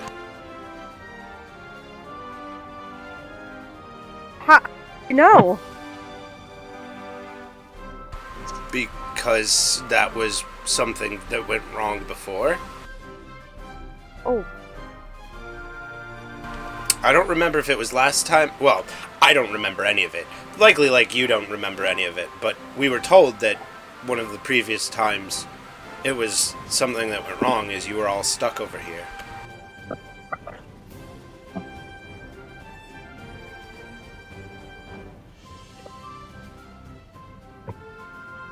I mean, I don't think I'd get stuck. I can fly.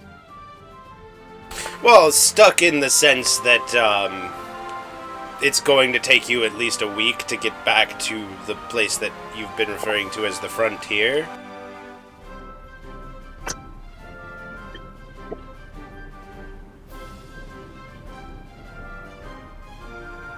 I think the time that it went wrong, you all attempted to go south and then east, and that did not work out. Although, like I said, I'm not the one that knows anything about that. Well, it's a good thing that we decided to go north this time. Don't still end up going south. Well, no need for north or south when you have teleportation. We can send you right back to Saren within a day's time. Oh my goodness, I mean, we only just met. I know you guys have been waiting here for us, but thank you for your kindness. She, like, gives, like, a bow in gratitude. Well, it was part of the deal. Not to mention that I it's hard for someone like you or like me to deny anything that Arin's asked for us. She chuckles. You ain't wrong there. As angels of Arin, very created by her hand, it's sort of hard to say no to someone that is essentially your mother.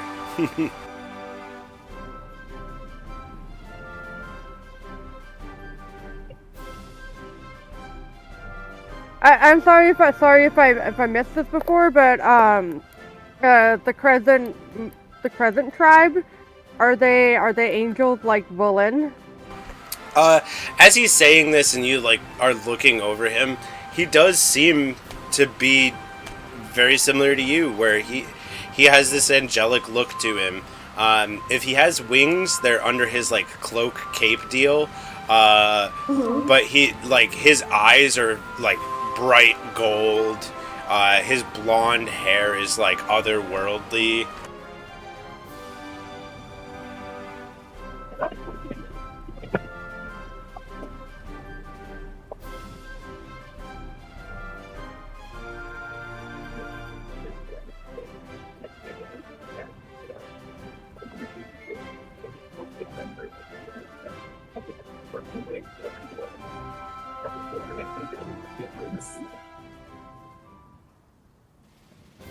Welcome back, Mika.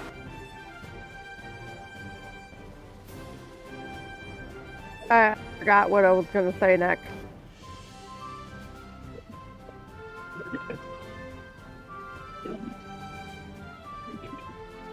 Would you happen to have accommodations for us for the evening? Oh, absolutely. We were just about to set table for a feast, and tomorrow you can all head over to the first tree, and the birdfolk there can help you all get back to Saren. All right, that sounds good. A feast sounds like a place where I can play my music.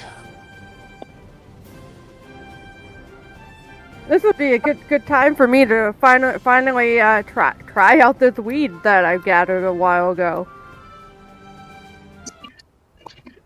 Yes.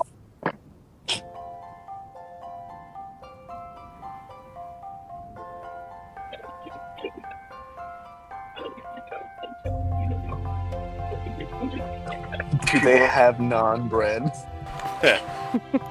They they have some flatbread available. Somebody like brings in this huge thing of like stew that gets divvied up between everybody, and there's some like flatbread, probably some hard cheese. There's like wild greens mixed with like seed oils and vinegar. It's some pretty basic food, but it's very hearty and like filling and like humbly like fulfilling.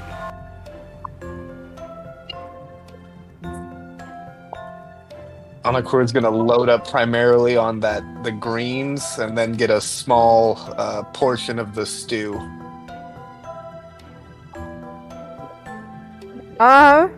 Valen gathers up the stew and also a hearty amount of non-bread or flatbread and cheese.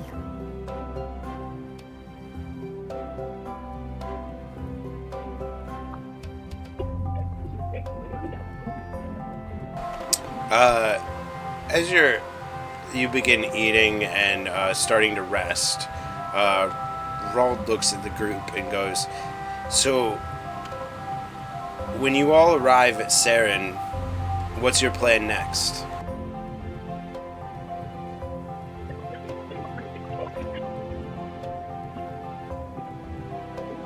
Well, our friend Mika here is still trying to look for the rest of her family, and we haven't found them so far in our travels.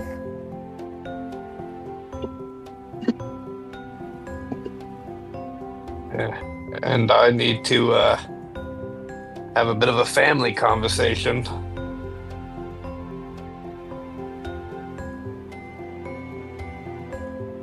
He nods, and he looks at Mika. I hope that you can find those that are important to you as a fellow child of Arin.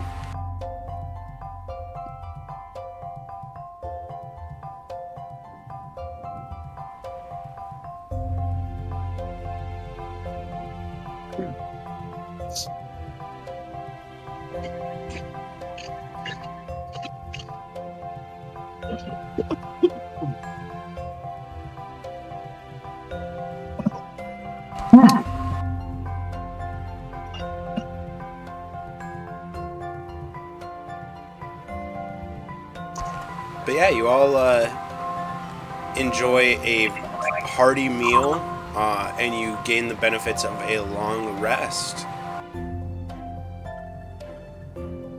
Ooh. Woohoo! Swerve.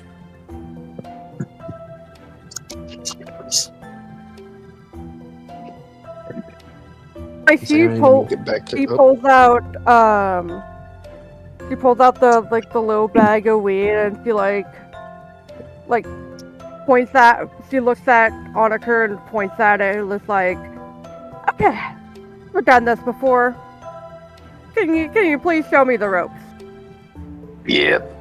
Don't you worry. Anakor is gonna come over with his weed bag of holding him.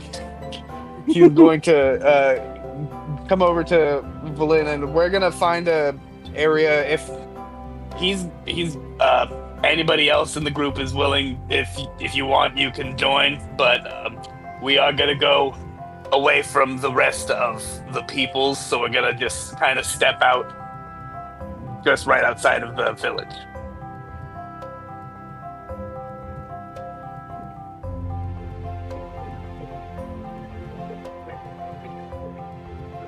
Alright, so Valin and Onaker step away from everybody else, carrying their weed, procured from a Fey friend. Looking over your stash, Onaker has what he knows he has, but other than that, you have collected 3 half ounces of there's 3 different kinds of weed that you got a half ounce of, and then you got a full ounce of another kind.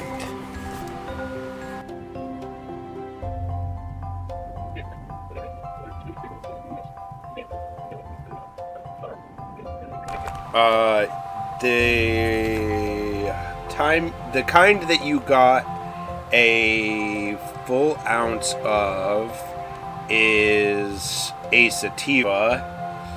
You have the other 3 half ounces are 2 indicas and a sativa. Onaker would recognize that one of those sativas is Dragon Bud. Yes. In my inventory, all I can find is the for at least for me is an ounce and 10 grams of Dragon Bud. Yeah, I think that's all you had, and then the rest of this is what you had gathered from Furbus's bunker. Yes. Let me swerve in the corner. So you have 3 unidentified strains and a half ounce of a strain that Onaker is aware of in your possession. Okay, which one of them looks the... Alright, in this world, what are the color variations of the strains like? Are they like us, like the more, like... I don't know, I was thinking... I hadn't thought of that at all. So, one of them, I remember you described one specifically as being very like having a lot of white fur on, like white hair on it. I remember that was one specific strain that you described to Valin, was one that was like almost like it was like Snow White. All right, I think I know which one that would be.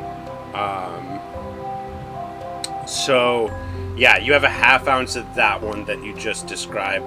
I'll say the other half ounce of indica, like, because Anakura can look at them and at least tell what's sativa, what's indica. The other half ounce of indica is like super purple, like kind of like the almost like the color of purple that the crystals you've seen are, but like not evil. Like, it's like a very mystical purple, like what you'd imagine like a wizard's robes to be or some shit. The dragon bud, I don't think I've described before.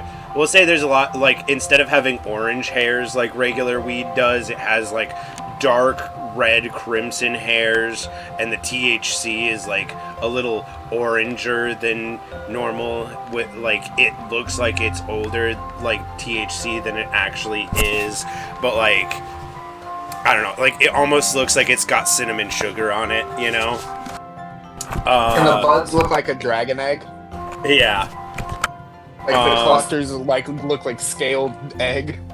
And then the one that you have a full ounce of is like really airy buds. Just looks like some very down to earth stuff.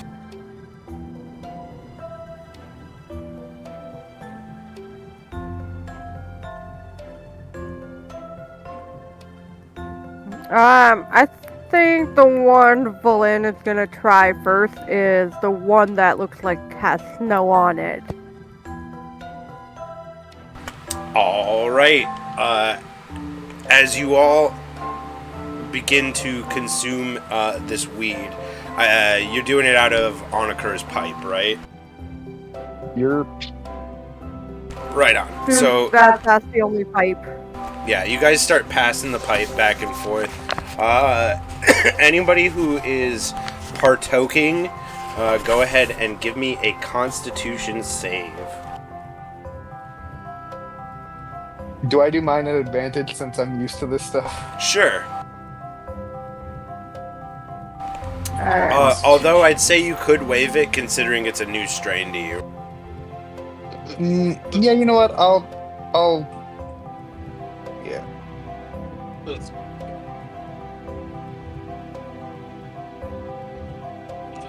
see. There it is. Whoa. Valen, Nat you are not feeling it. I Meanwhile, don't think I would get that fucked up. on the other hand, you guys smoke like a gram or two of the half ounce of the like really white stuff, and Valen, like, it's like your first time smoking. Like, you ain't feeling it. Like, you're like, I don't know, what am I supposed to be feeling? I don't know. Meanwhile, on Occur, you have just smoked, and I'm gonna say that you, as like a person who regularly partakes, you are aware of what you're smoking, like, after you feel the effects. So you would know that this strain of weed is called Fade. Is an indica that stops reality from making any sense. As like Anakura just like loses touch of reality, your vision cuts out into like fractals, and you are the zenest you have ever been.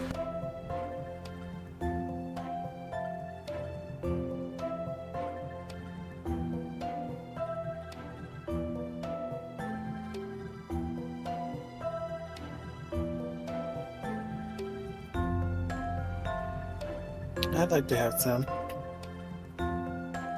Alright, if you are joining in on them, go ahead and make a Constitution saving throw.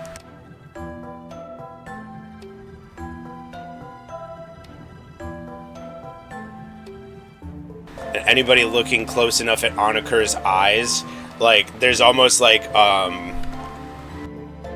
psychedelic like rainbow pattern like shimmering over his eyes. And then the same thing happens to Mika. Like, everything like goes colors. and you're like sideways, and down is up and up is down, and birds swim.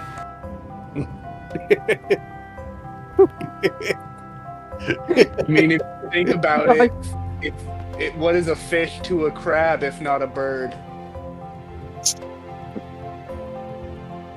Hold on, wait, give me that pipe back. I need to take another hit. I'm not feeling it. Do crabs think birds, fish are flying?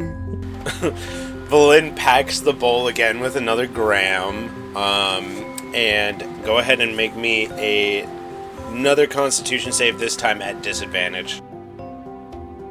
Okay. How? You're feeling it now. Like, Mr. Krabs? yeah, like you're starting to understand why people call it high, as you feel like you like get disconnected from the ground and like float away, spinning slowly off the surface of the planet. Her wings are actually out and she is flying away actively, and I'm just laying there. To anyone looking at Valin, she's like got her arms outstretched at the sky and she's flapping her wings like she can fly, but like y'all are just like zombies in the corner right now. I'm currently looking for my non-existent lips. As like Valena is like starting to feel it, she's like, okay, I'm gonna try to commune with Titan, or just then to that point where I could. You start thinking about Titan, and you like start going on this crazy trip where like you're back at the circus for a second chasing Arin, and then like next thing you know, like you're lost in an ocean of like paint. Then like things flash and like you're on that beach like during Garanomed, and you're in the alcohol getting poured into Ricky's mouth, and then things flash again, and like you're at the destruction of the church in Zelk, and then like you like come back to for a second as it all gets a little real for you. Whoa. I'm pretty sure we're doomed if I'm the responsible adult.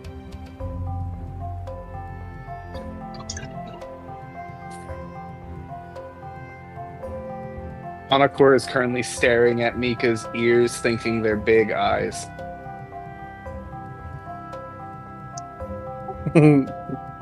Just a disembodied voice in your head like, all the better to see you with, Anakur.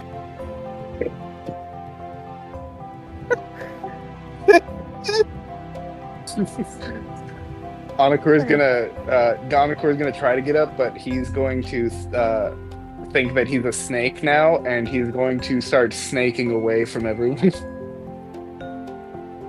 Like a worm. Valena's just not knowing what he's doing. She's like, go, buddy, go! That little kid from earlier like walks up, like looks at you all funny, and then like heads to like a tent to go to sleep for the night. You mean he goes to find an adult? No, he's like, I don't know what the fuck's going on here. Like, I play pretend still. Like, I'm like 13, but like, this is like beyond my ken. I'm gonna go and crash. I got a belly full of stew and greens. But you all at some point, like, green out and end up crashing wherever it is you find the most comfortable. You know, one of you's like on your bedroll, but it's still rolled up, and like somebody wakes up on like a patch of moss that was extra comfortable, and you know, so I assume Valin like wakes up with her head like using Isolde as like a pillow. Graveheart Like, having bubbled up right up to Isolde, like. Graveheart being the only one.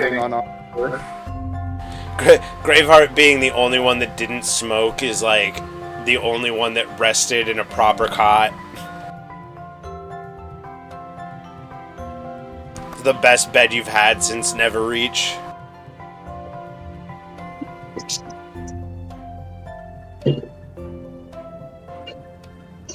if Isode is this comfortable, I don't want to ever use a bedroll again. She doesn't say anything, but with your connection to her, you feel a bit of concern. Concerned mother.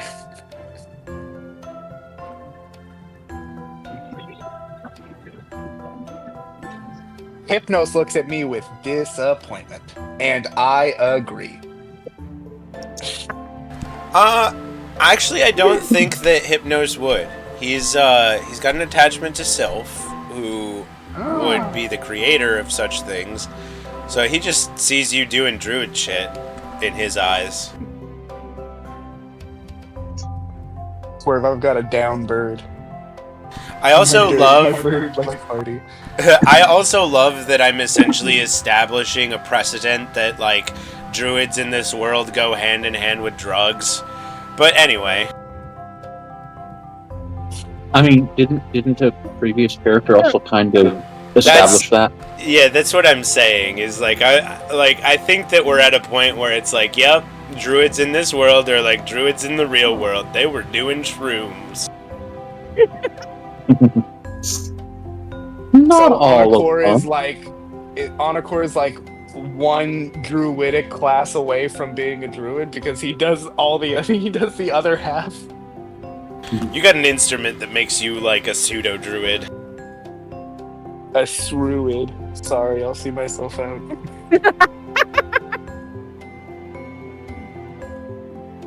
But yeah, with 8 hours, that will put you at 1, 2, 3, 4, 5, 6, 7, 8, and then we'll say another one for food and another one for talking. You all sort of come to at about 6 a.m. How bad is Quillen's bedhead? Or crazy, or emo? Despite how crazy the weed was that you just smoked, like, you all feel very well rested. Especially considering that you probably all slept all over the fucking place. But, like you feel very well rested. Valin, you probably woke up with, like, some drool. I don't know about bedhead, but, like, that's your call, because, like, you slept well.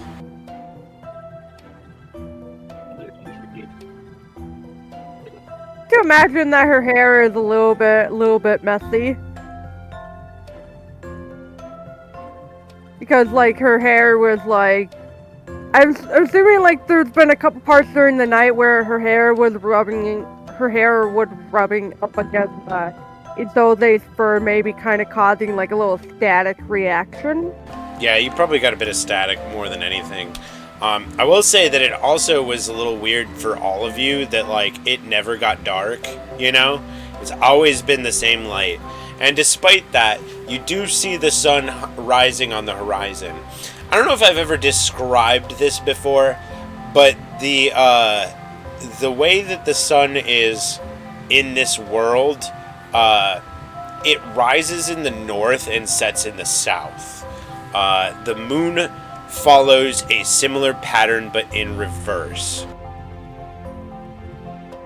Whoa. And it's always been that way, so that's not weird. I read the book that I think I might be the only person in the party who actually has that intimate knowledge because I read that astrology book. Yeah, but anyway, like, you guys, the thing that is weird about the light not changing where you're at the moment is that you do see the sun rise on the northern horizon, so.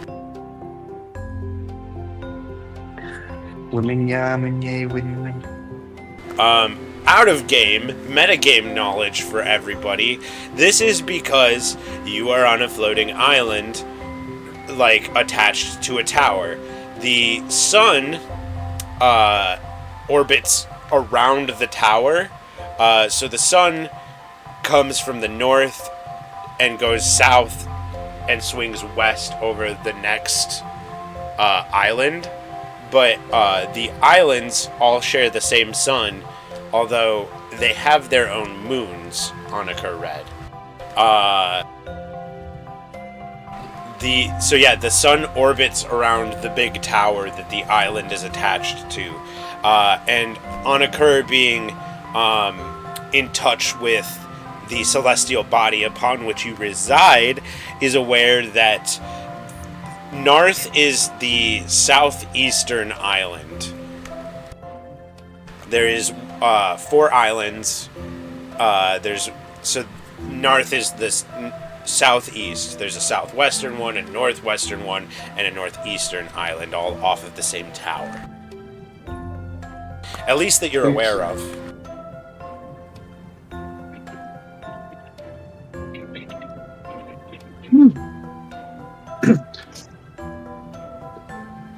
Lizard brain red book, get smart.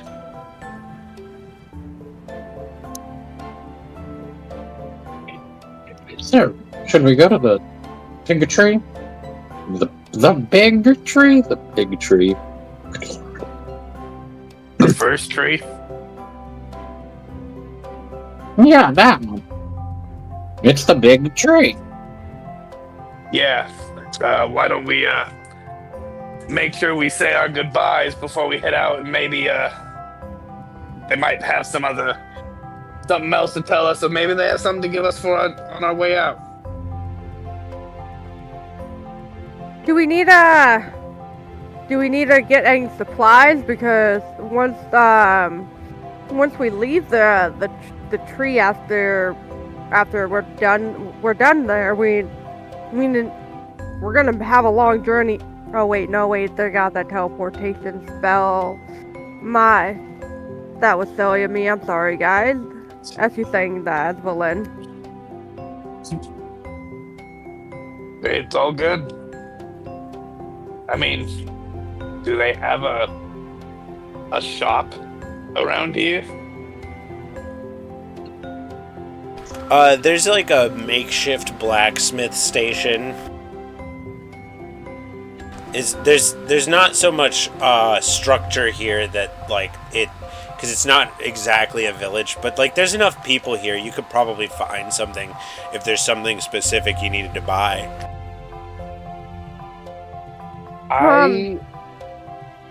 Don't we have some armor from that insect? You looted the ring, which Onakur took, the cloak, which Mika took, and the staff, which I believe you have, because I think I saw it in your inventory.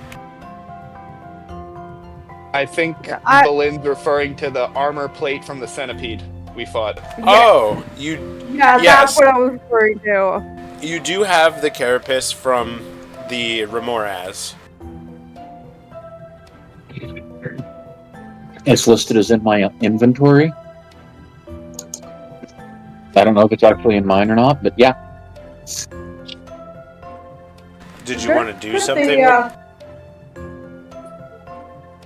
Go ahead. No, you go ahead. I was just going to ask if there was something you wanted to do with that.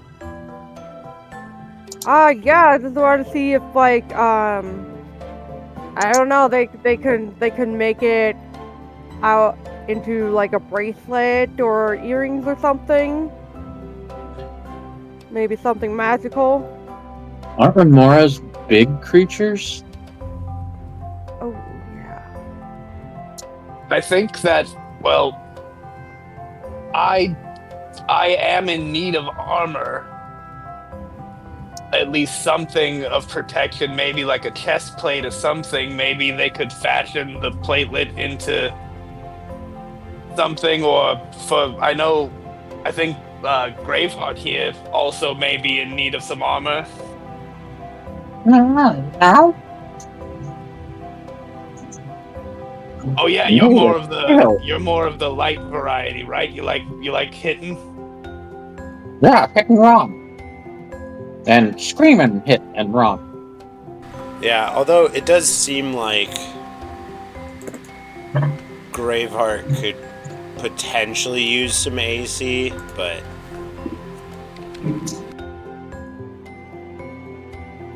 I know that Okay, all I heard was it does look like Graveheart could use a little bit of AC being a barbarian, but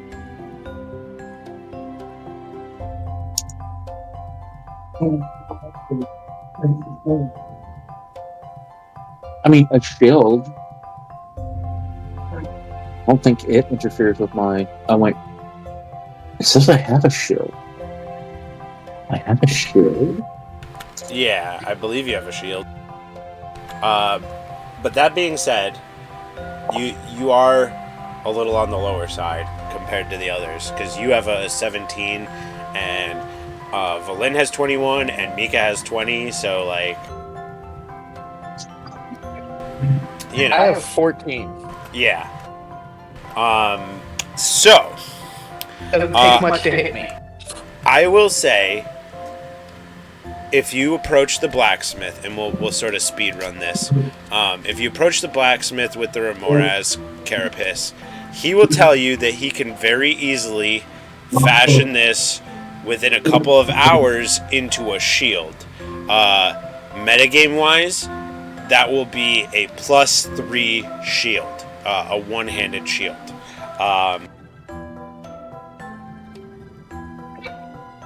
If you wanted to have it made into some sort of earrings or something like that, something smaller that takes more work of like breaking the material down, he will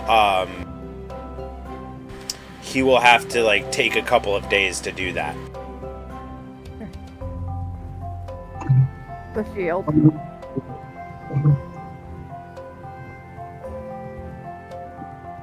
All right, so you hand him the shield, and he hits up the guy that is like tanning leather and stuff. Gets some really nice like leather, and like goes to work on this thing, and then like he looks at you all and goes, "Do you want anything like put on the front of it for like an emblem or something like that?" Titan's holy symbol would be perfect.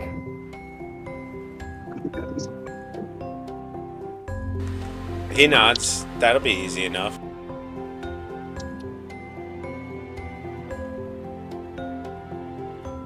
Once we start getting back to civilization, their word should be spread.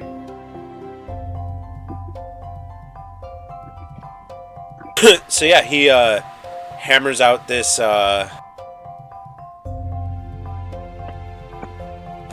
okay.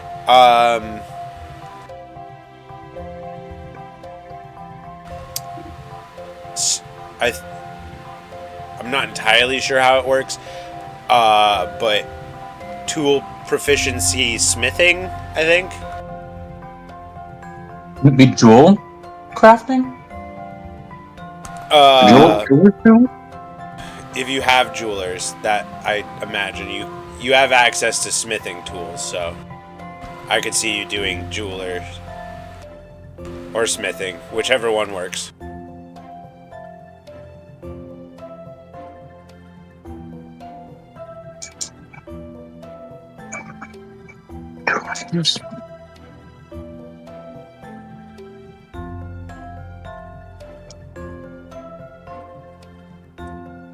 What are my proficiencies?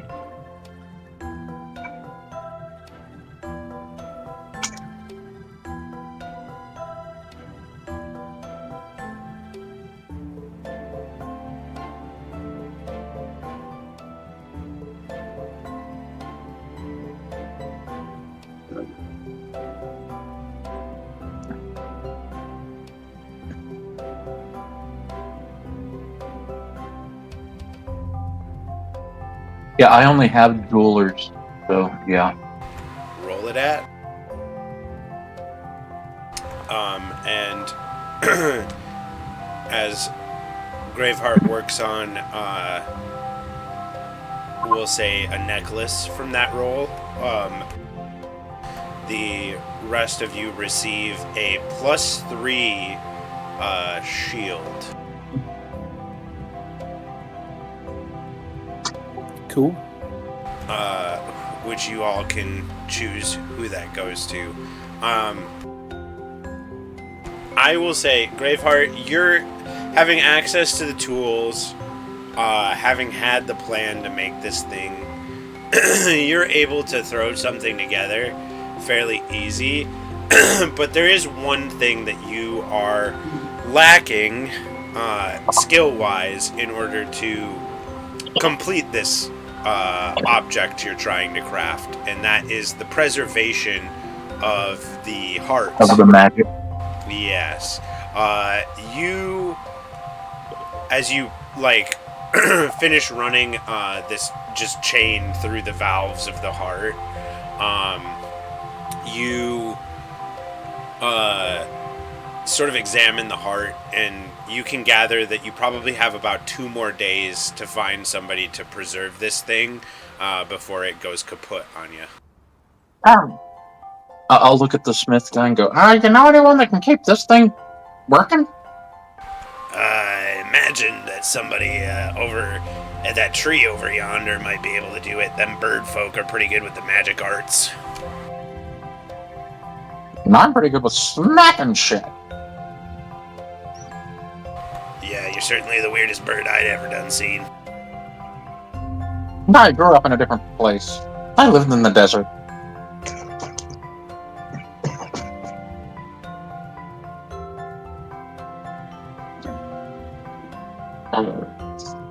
You're also the weirdest gnome I've ever seen.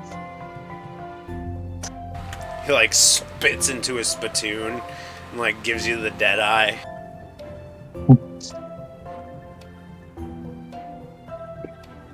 Turns out he's a dwarf.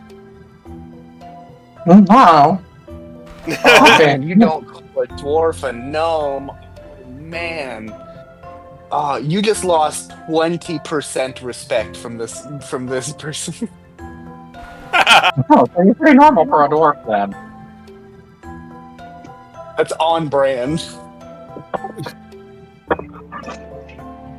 The words pop up above you. They will remember this. Yeah. So yeah, who's calling dibs on that +3 shield?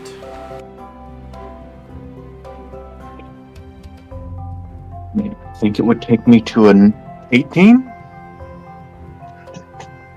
Does the bard even have I a can't. shield? So, I can't.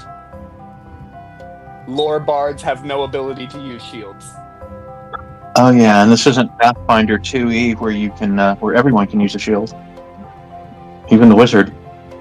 But I do believe that you would be able to use it, Graveheart. Yeah. I think you can use it, and I think Valin can. I mean, my armor, I think, out of the people that can use it, is the lowest. Yep. So yeah, you receive this +3 shield. It's emblazoned with the symbol of Titan, a yin-yang heart, one side black, one side red, with some black streaks down either side and across the top that have like a smudge of green in there. It's set on like a blue background, and it shimmers with the Remoraz shell material underneath, having that look of like abalone.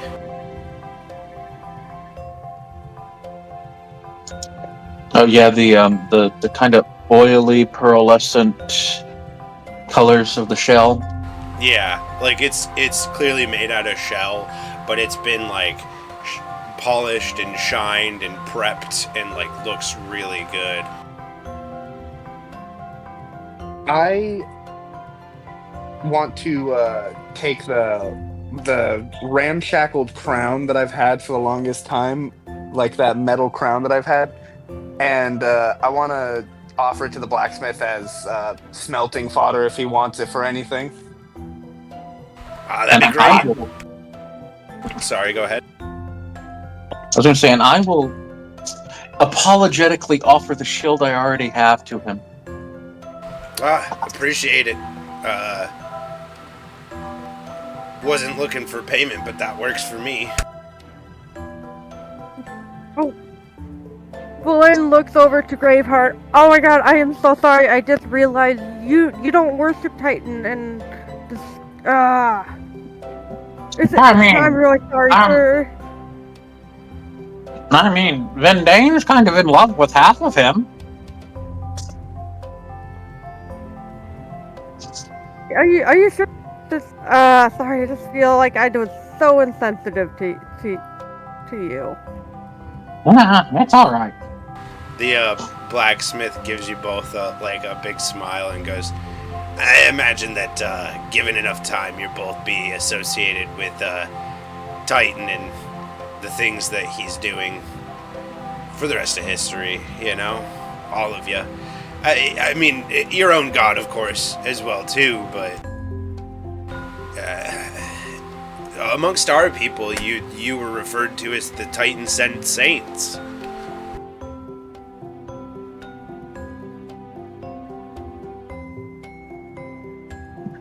Oh, that sounds pretty cool. If it's a +3 shield, does that make it a AC of 5? I will have to double check, but I believe that is correct. And it doesn't take away from your barbarian thing for not wearing armor. So you're still counted as not wearing armor when you use the shield.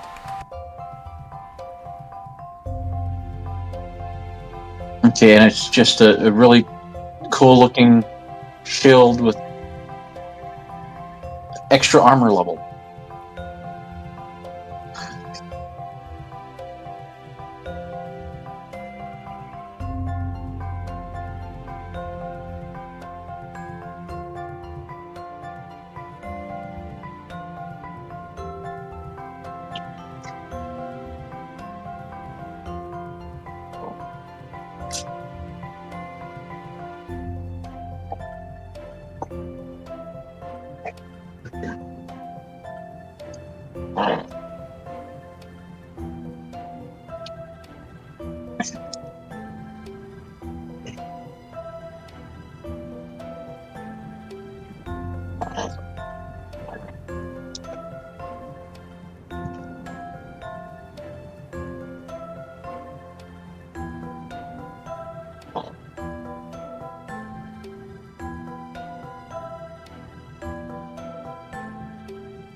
There. Now you got one with a little symbol and everything. Alright. So yeah, you all part with some items to your new smith friends. You find out this cool new team name that you guys have that you didn't realize you had. And you are sort of greeted on your way, getting ready and ready to go and stuff. Rald catches you on the way out and he goes, if there's anything else that we can do for you before you go, just be sure to let us know. But we wish you the best, and we'll be here if there's anything we can do. Just if you see my people that left the capital, just let them. I guess keep them safe, and if you can, and just let them know that I'm thinking of them. Oh, Saint Valin. If we ever see anybody that is associated with you, of course we'll take care of them. No worries. Thank you so much. We only just met, but you are already a friend. Oh, we've known each other for many lifetimes, Valin. We may not remember it, but we're all bonded. Well, look forward to seeing you again. Sounds Whenever that kinky. may be. I'm sure we will see each other again. You all, and he looks at Graveheart with that comment. You all, behave yourselves. I mean, apparently I'm the adult of this party. They were babes last night. That is the wildest statement that's ever been spoken by any member of this party. He chuckles as he starts heading back into his camp, as you're all sort of heading out, and he goes, well, y'all have got to take the edge off sometimes.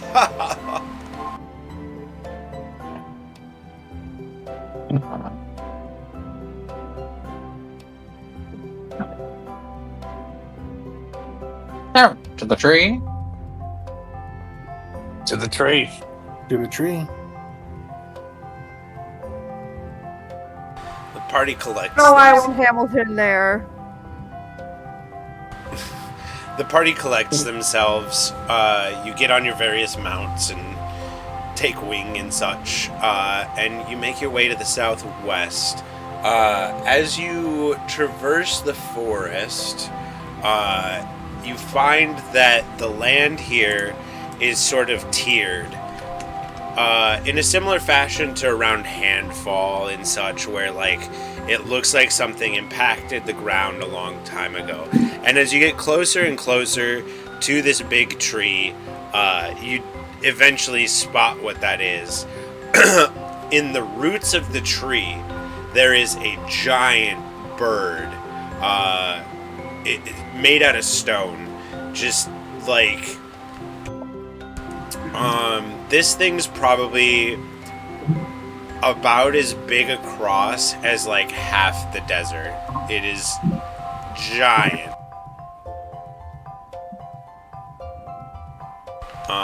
And the closer you get to this tree, the less you can see the top of it. It stretches up into the sky and out of sight. When you get closer to it, like about halfway there from the Crest clan, you can make out various bird folk flying here and there from different levels of the tree, as if they're living inside of it. They enter little hollows, land on branches, and as you get within like a couple miles of it, you can see that there's little buildings here and there up in the boughs of the tree. As you all traverse the forest, somebody give me a D100 roll for luck. I think the last one was... Oh, well, there we go. Somebody already did it.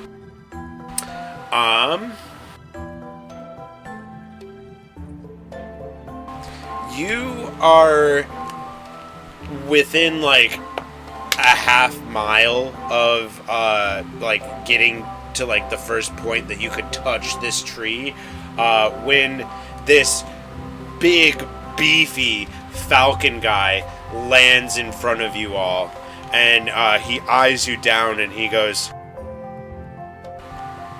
one sec.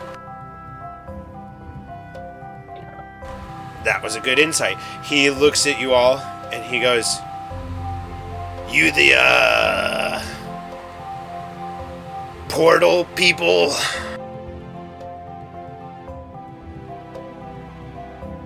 I believe they called us the Titan Sent Saints. Bah. All I know is what I'm told. You need the portal? Yeah? No? Yeah. Yep. He looks at the unicorn and he goes, at least it's pretty easy to tell who you are from that. He like flies off laughing to himself like he said something funny.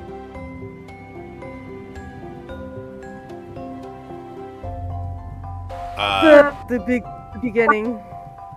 What's that? Oh, Valin was just commenting like, oh god, this is not going to be the last time someone's going to comment on the unicorn. Yeah, you I get guess the his bones aren't the only thing that's hollow. yeah, you get the feeling that that guy wasn't very bright, but was on guard duty. Caught you like as you were all approaching, because obviously you didn't have much reason to sneak around or anything, so you were just like walking up on the place. But you know, do you feel like that might have been his attempt at flexing, maybe?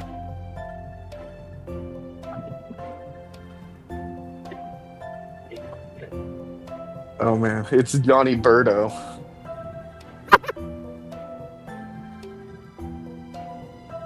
It's our job of flexing. But anyway, Did he have a Commodore? you all no, but you all continue towards the tree, and as you get to the bottom, there's sort of like not a staircase, but like a path worn out along this like bird statue, leading up to this gap in the roots that is eerily reminiscent of something you've seen before, Valin.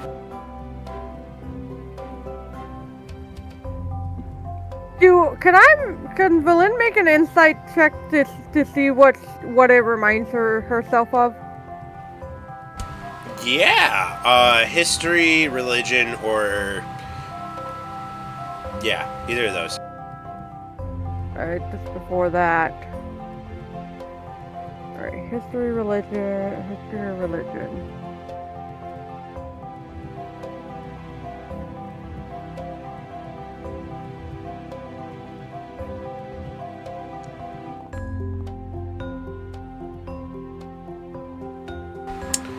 Oh boy.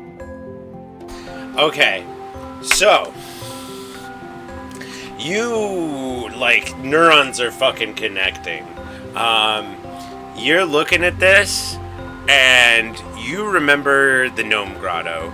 That's a long way back, but you remember seeing Scalth. This statue is Scalth, the bird god. The tree growing out of it is a massive bia. Yeah, we'll call it by 11, don't worry. But yeah, so this thing's a massive bia. But you, like, even further than that, some things even, like, more start connecting. You don't think that this is just a statue under a bia. You remember Scalth slumbering. This statue probably is actually Scalth.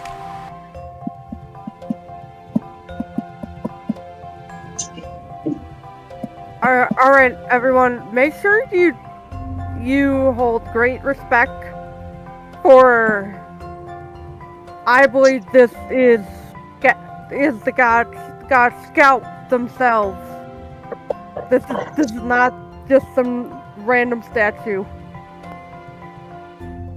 Just said in like amazement.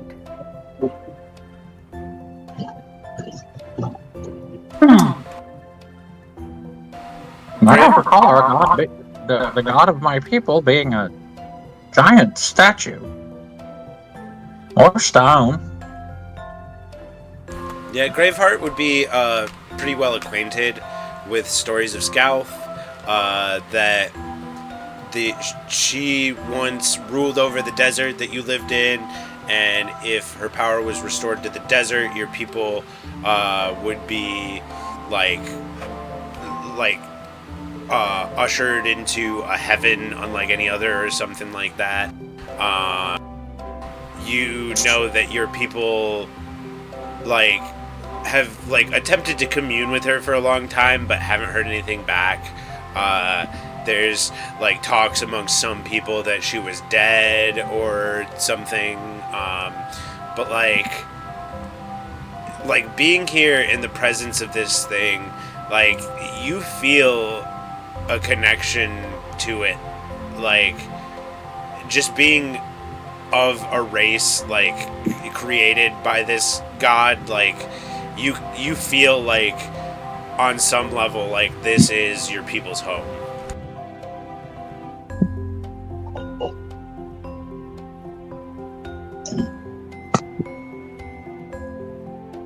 Wow. Wow, I found where I'm pretty sure we found where I came from. But with all of those revelations, I think that's a good place to call it for the night as you all begin your approach to the first tree and the final resting place of Scalth, the wind god.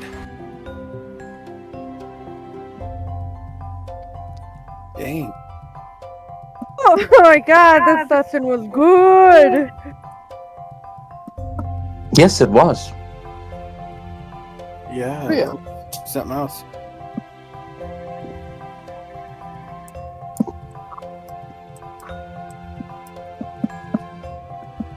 Well, I'm glad everybody enjoyed it. If anybody's watching on YouTube later, remember to like, subscribe, comment, all that jazz. Thanks to anybody who is watching on Twitch.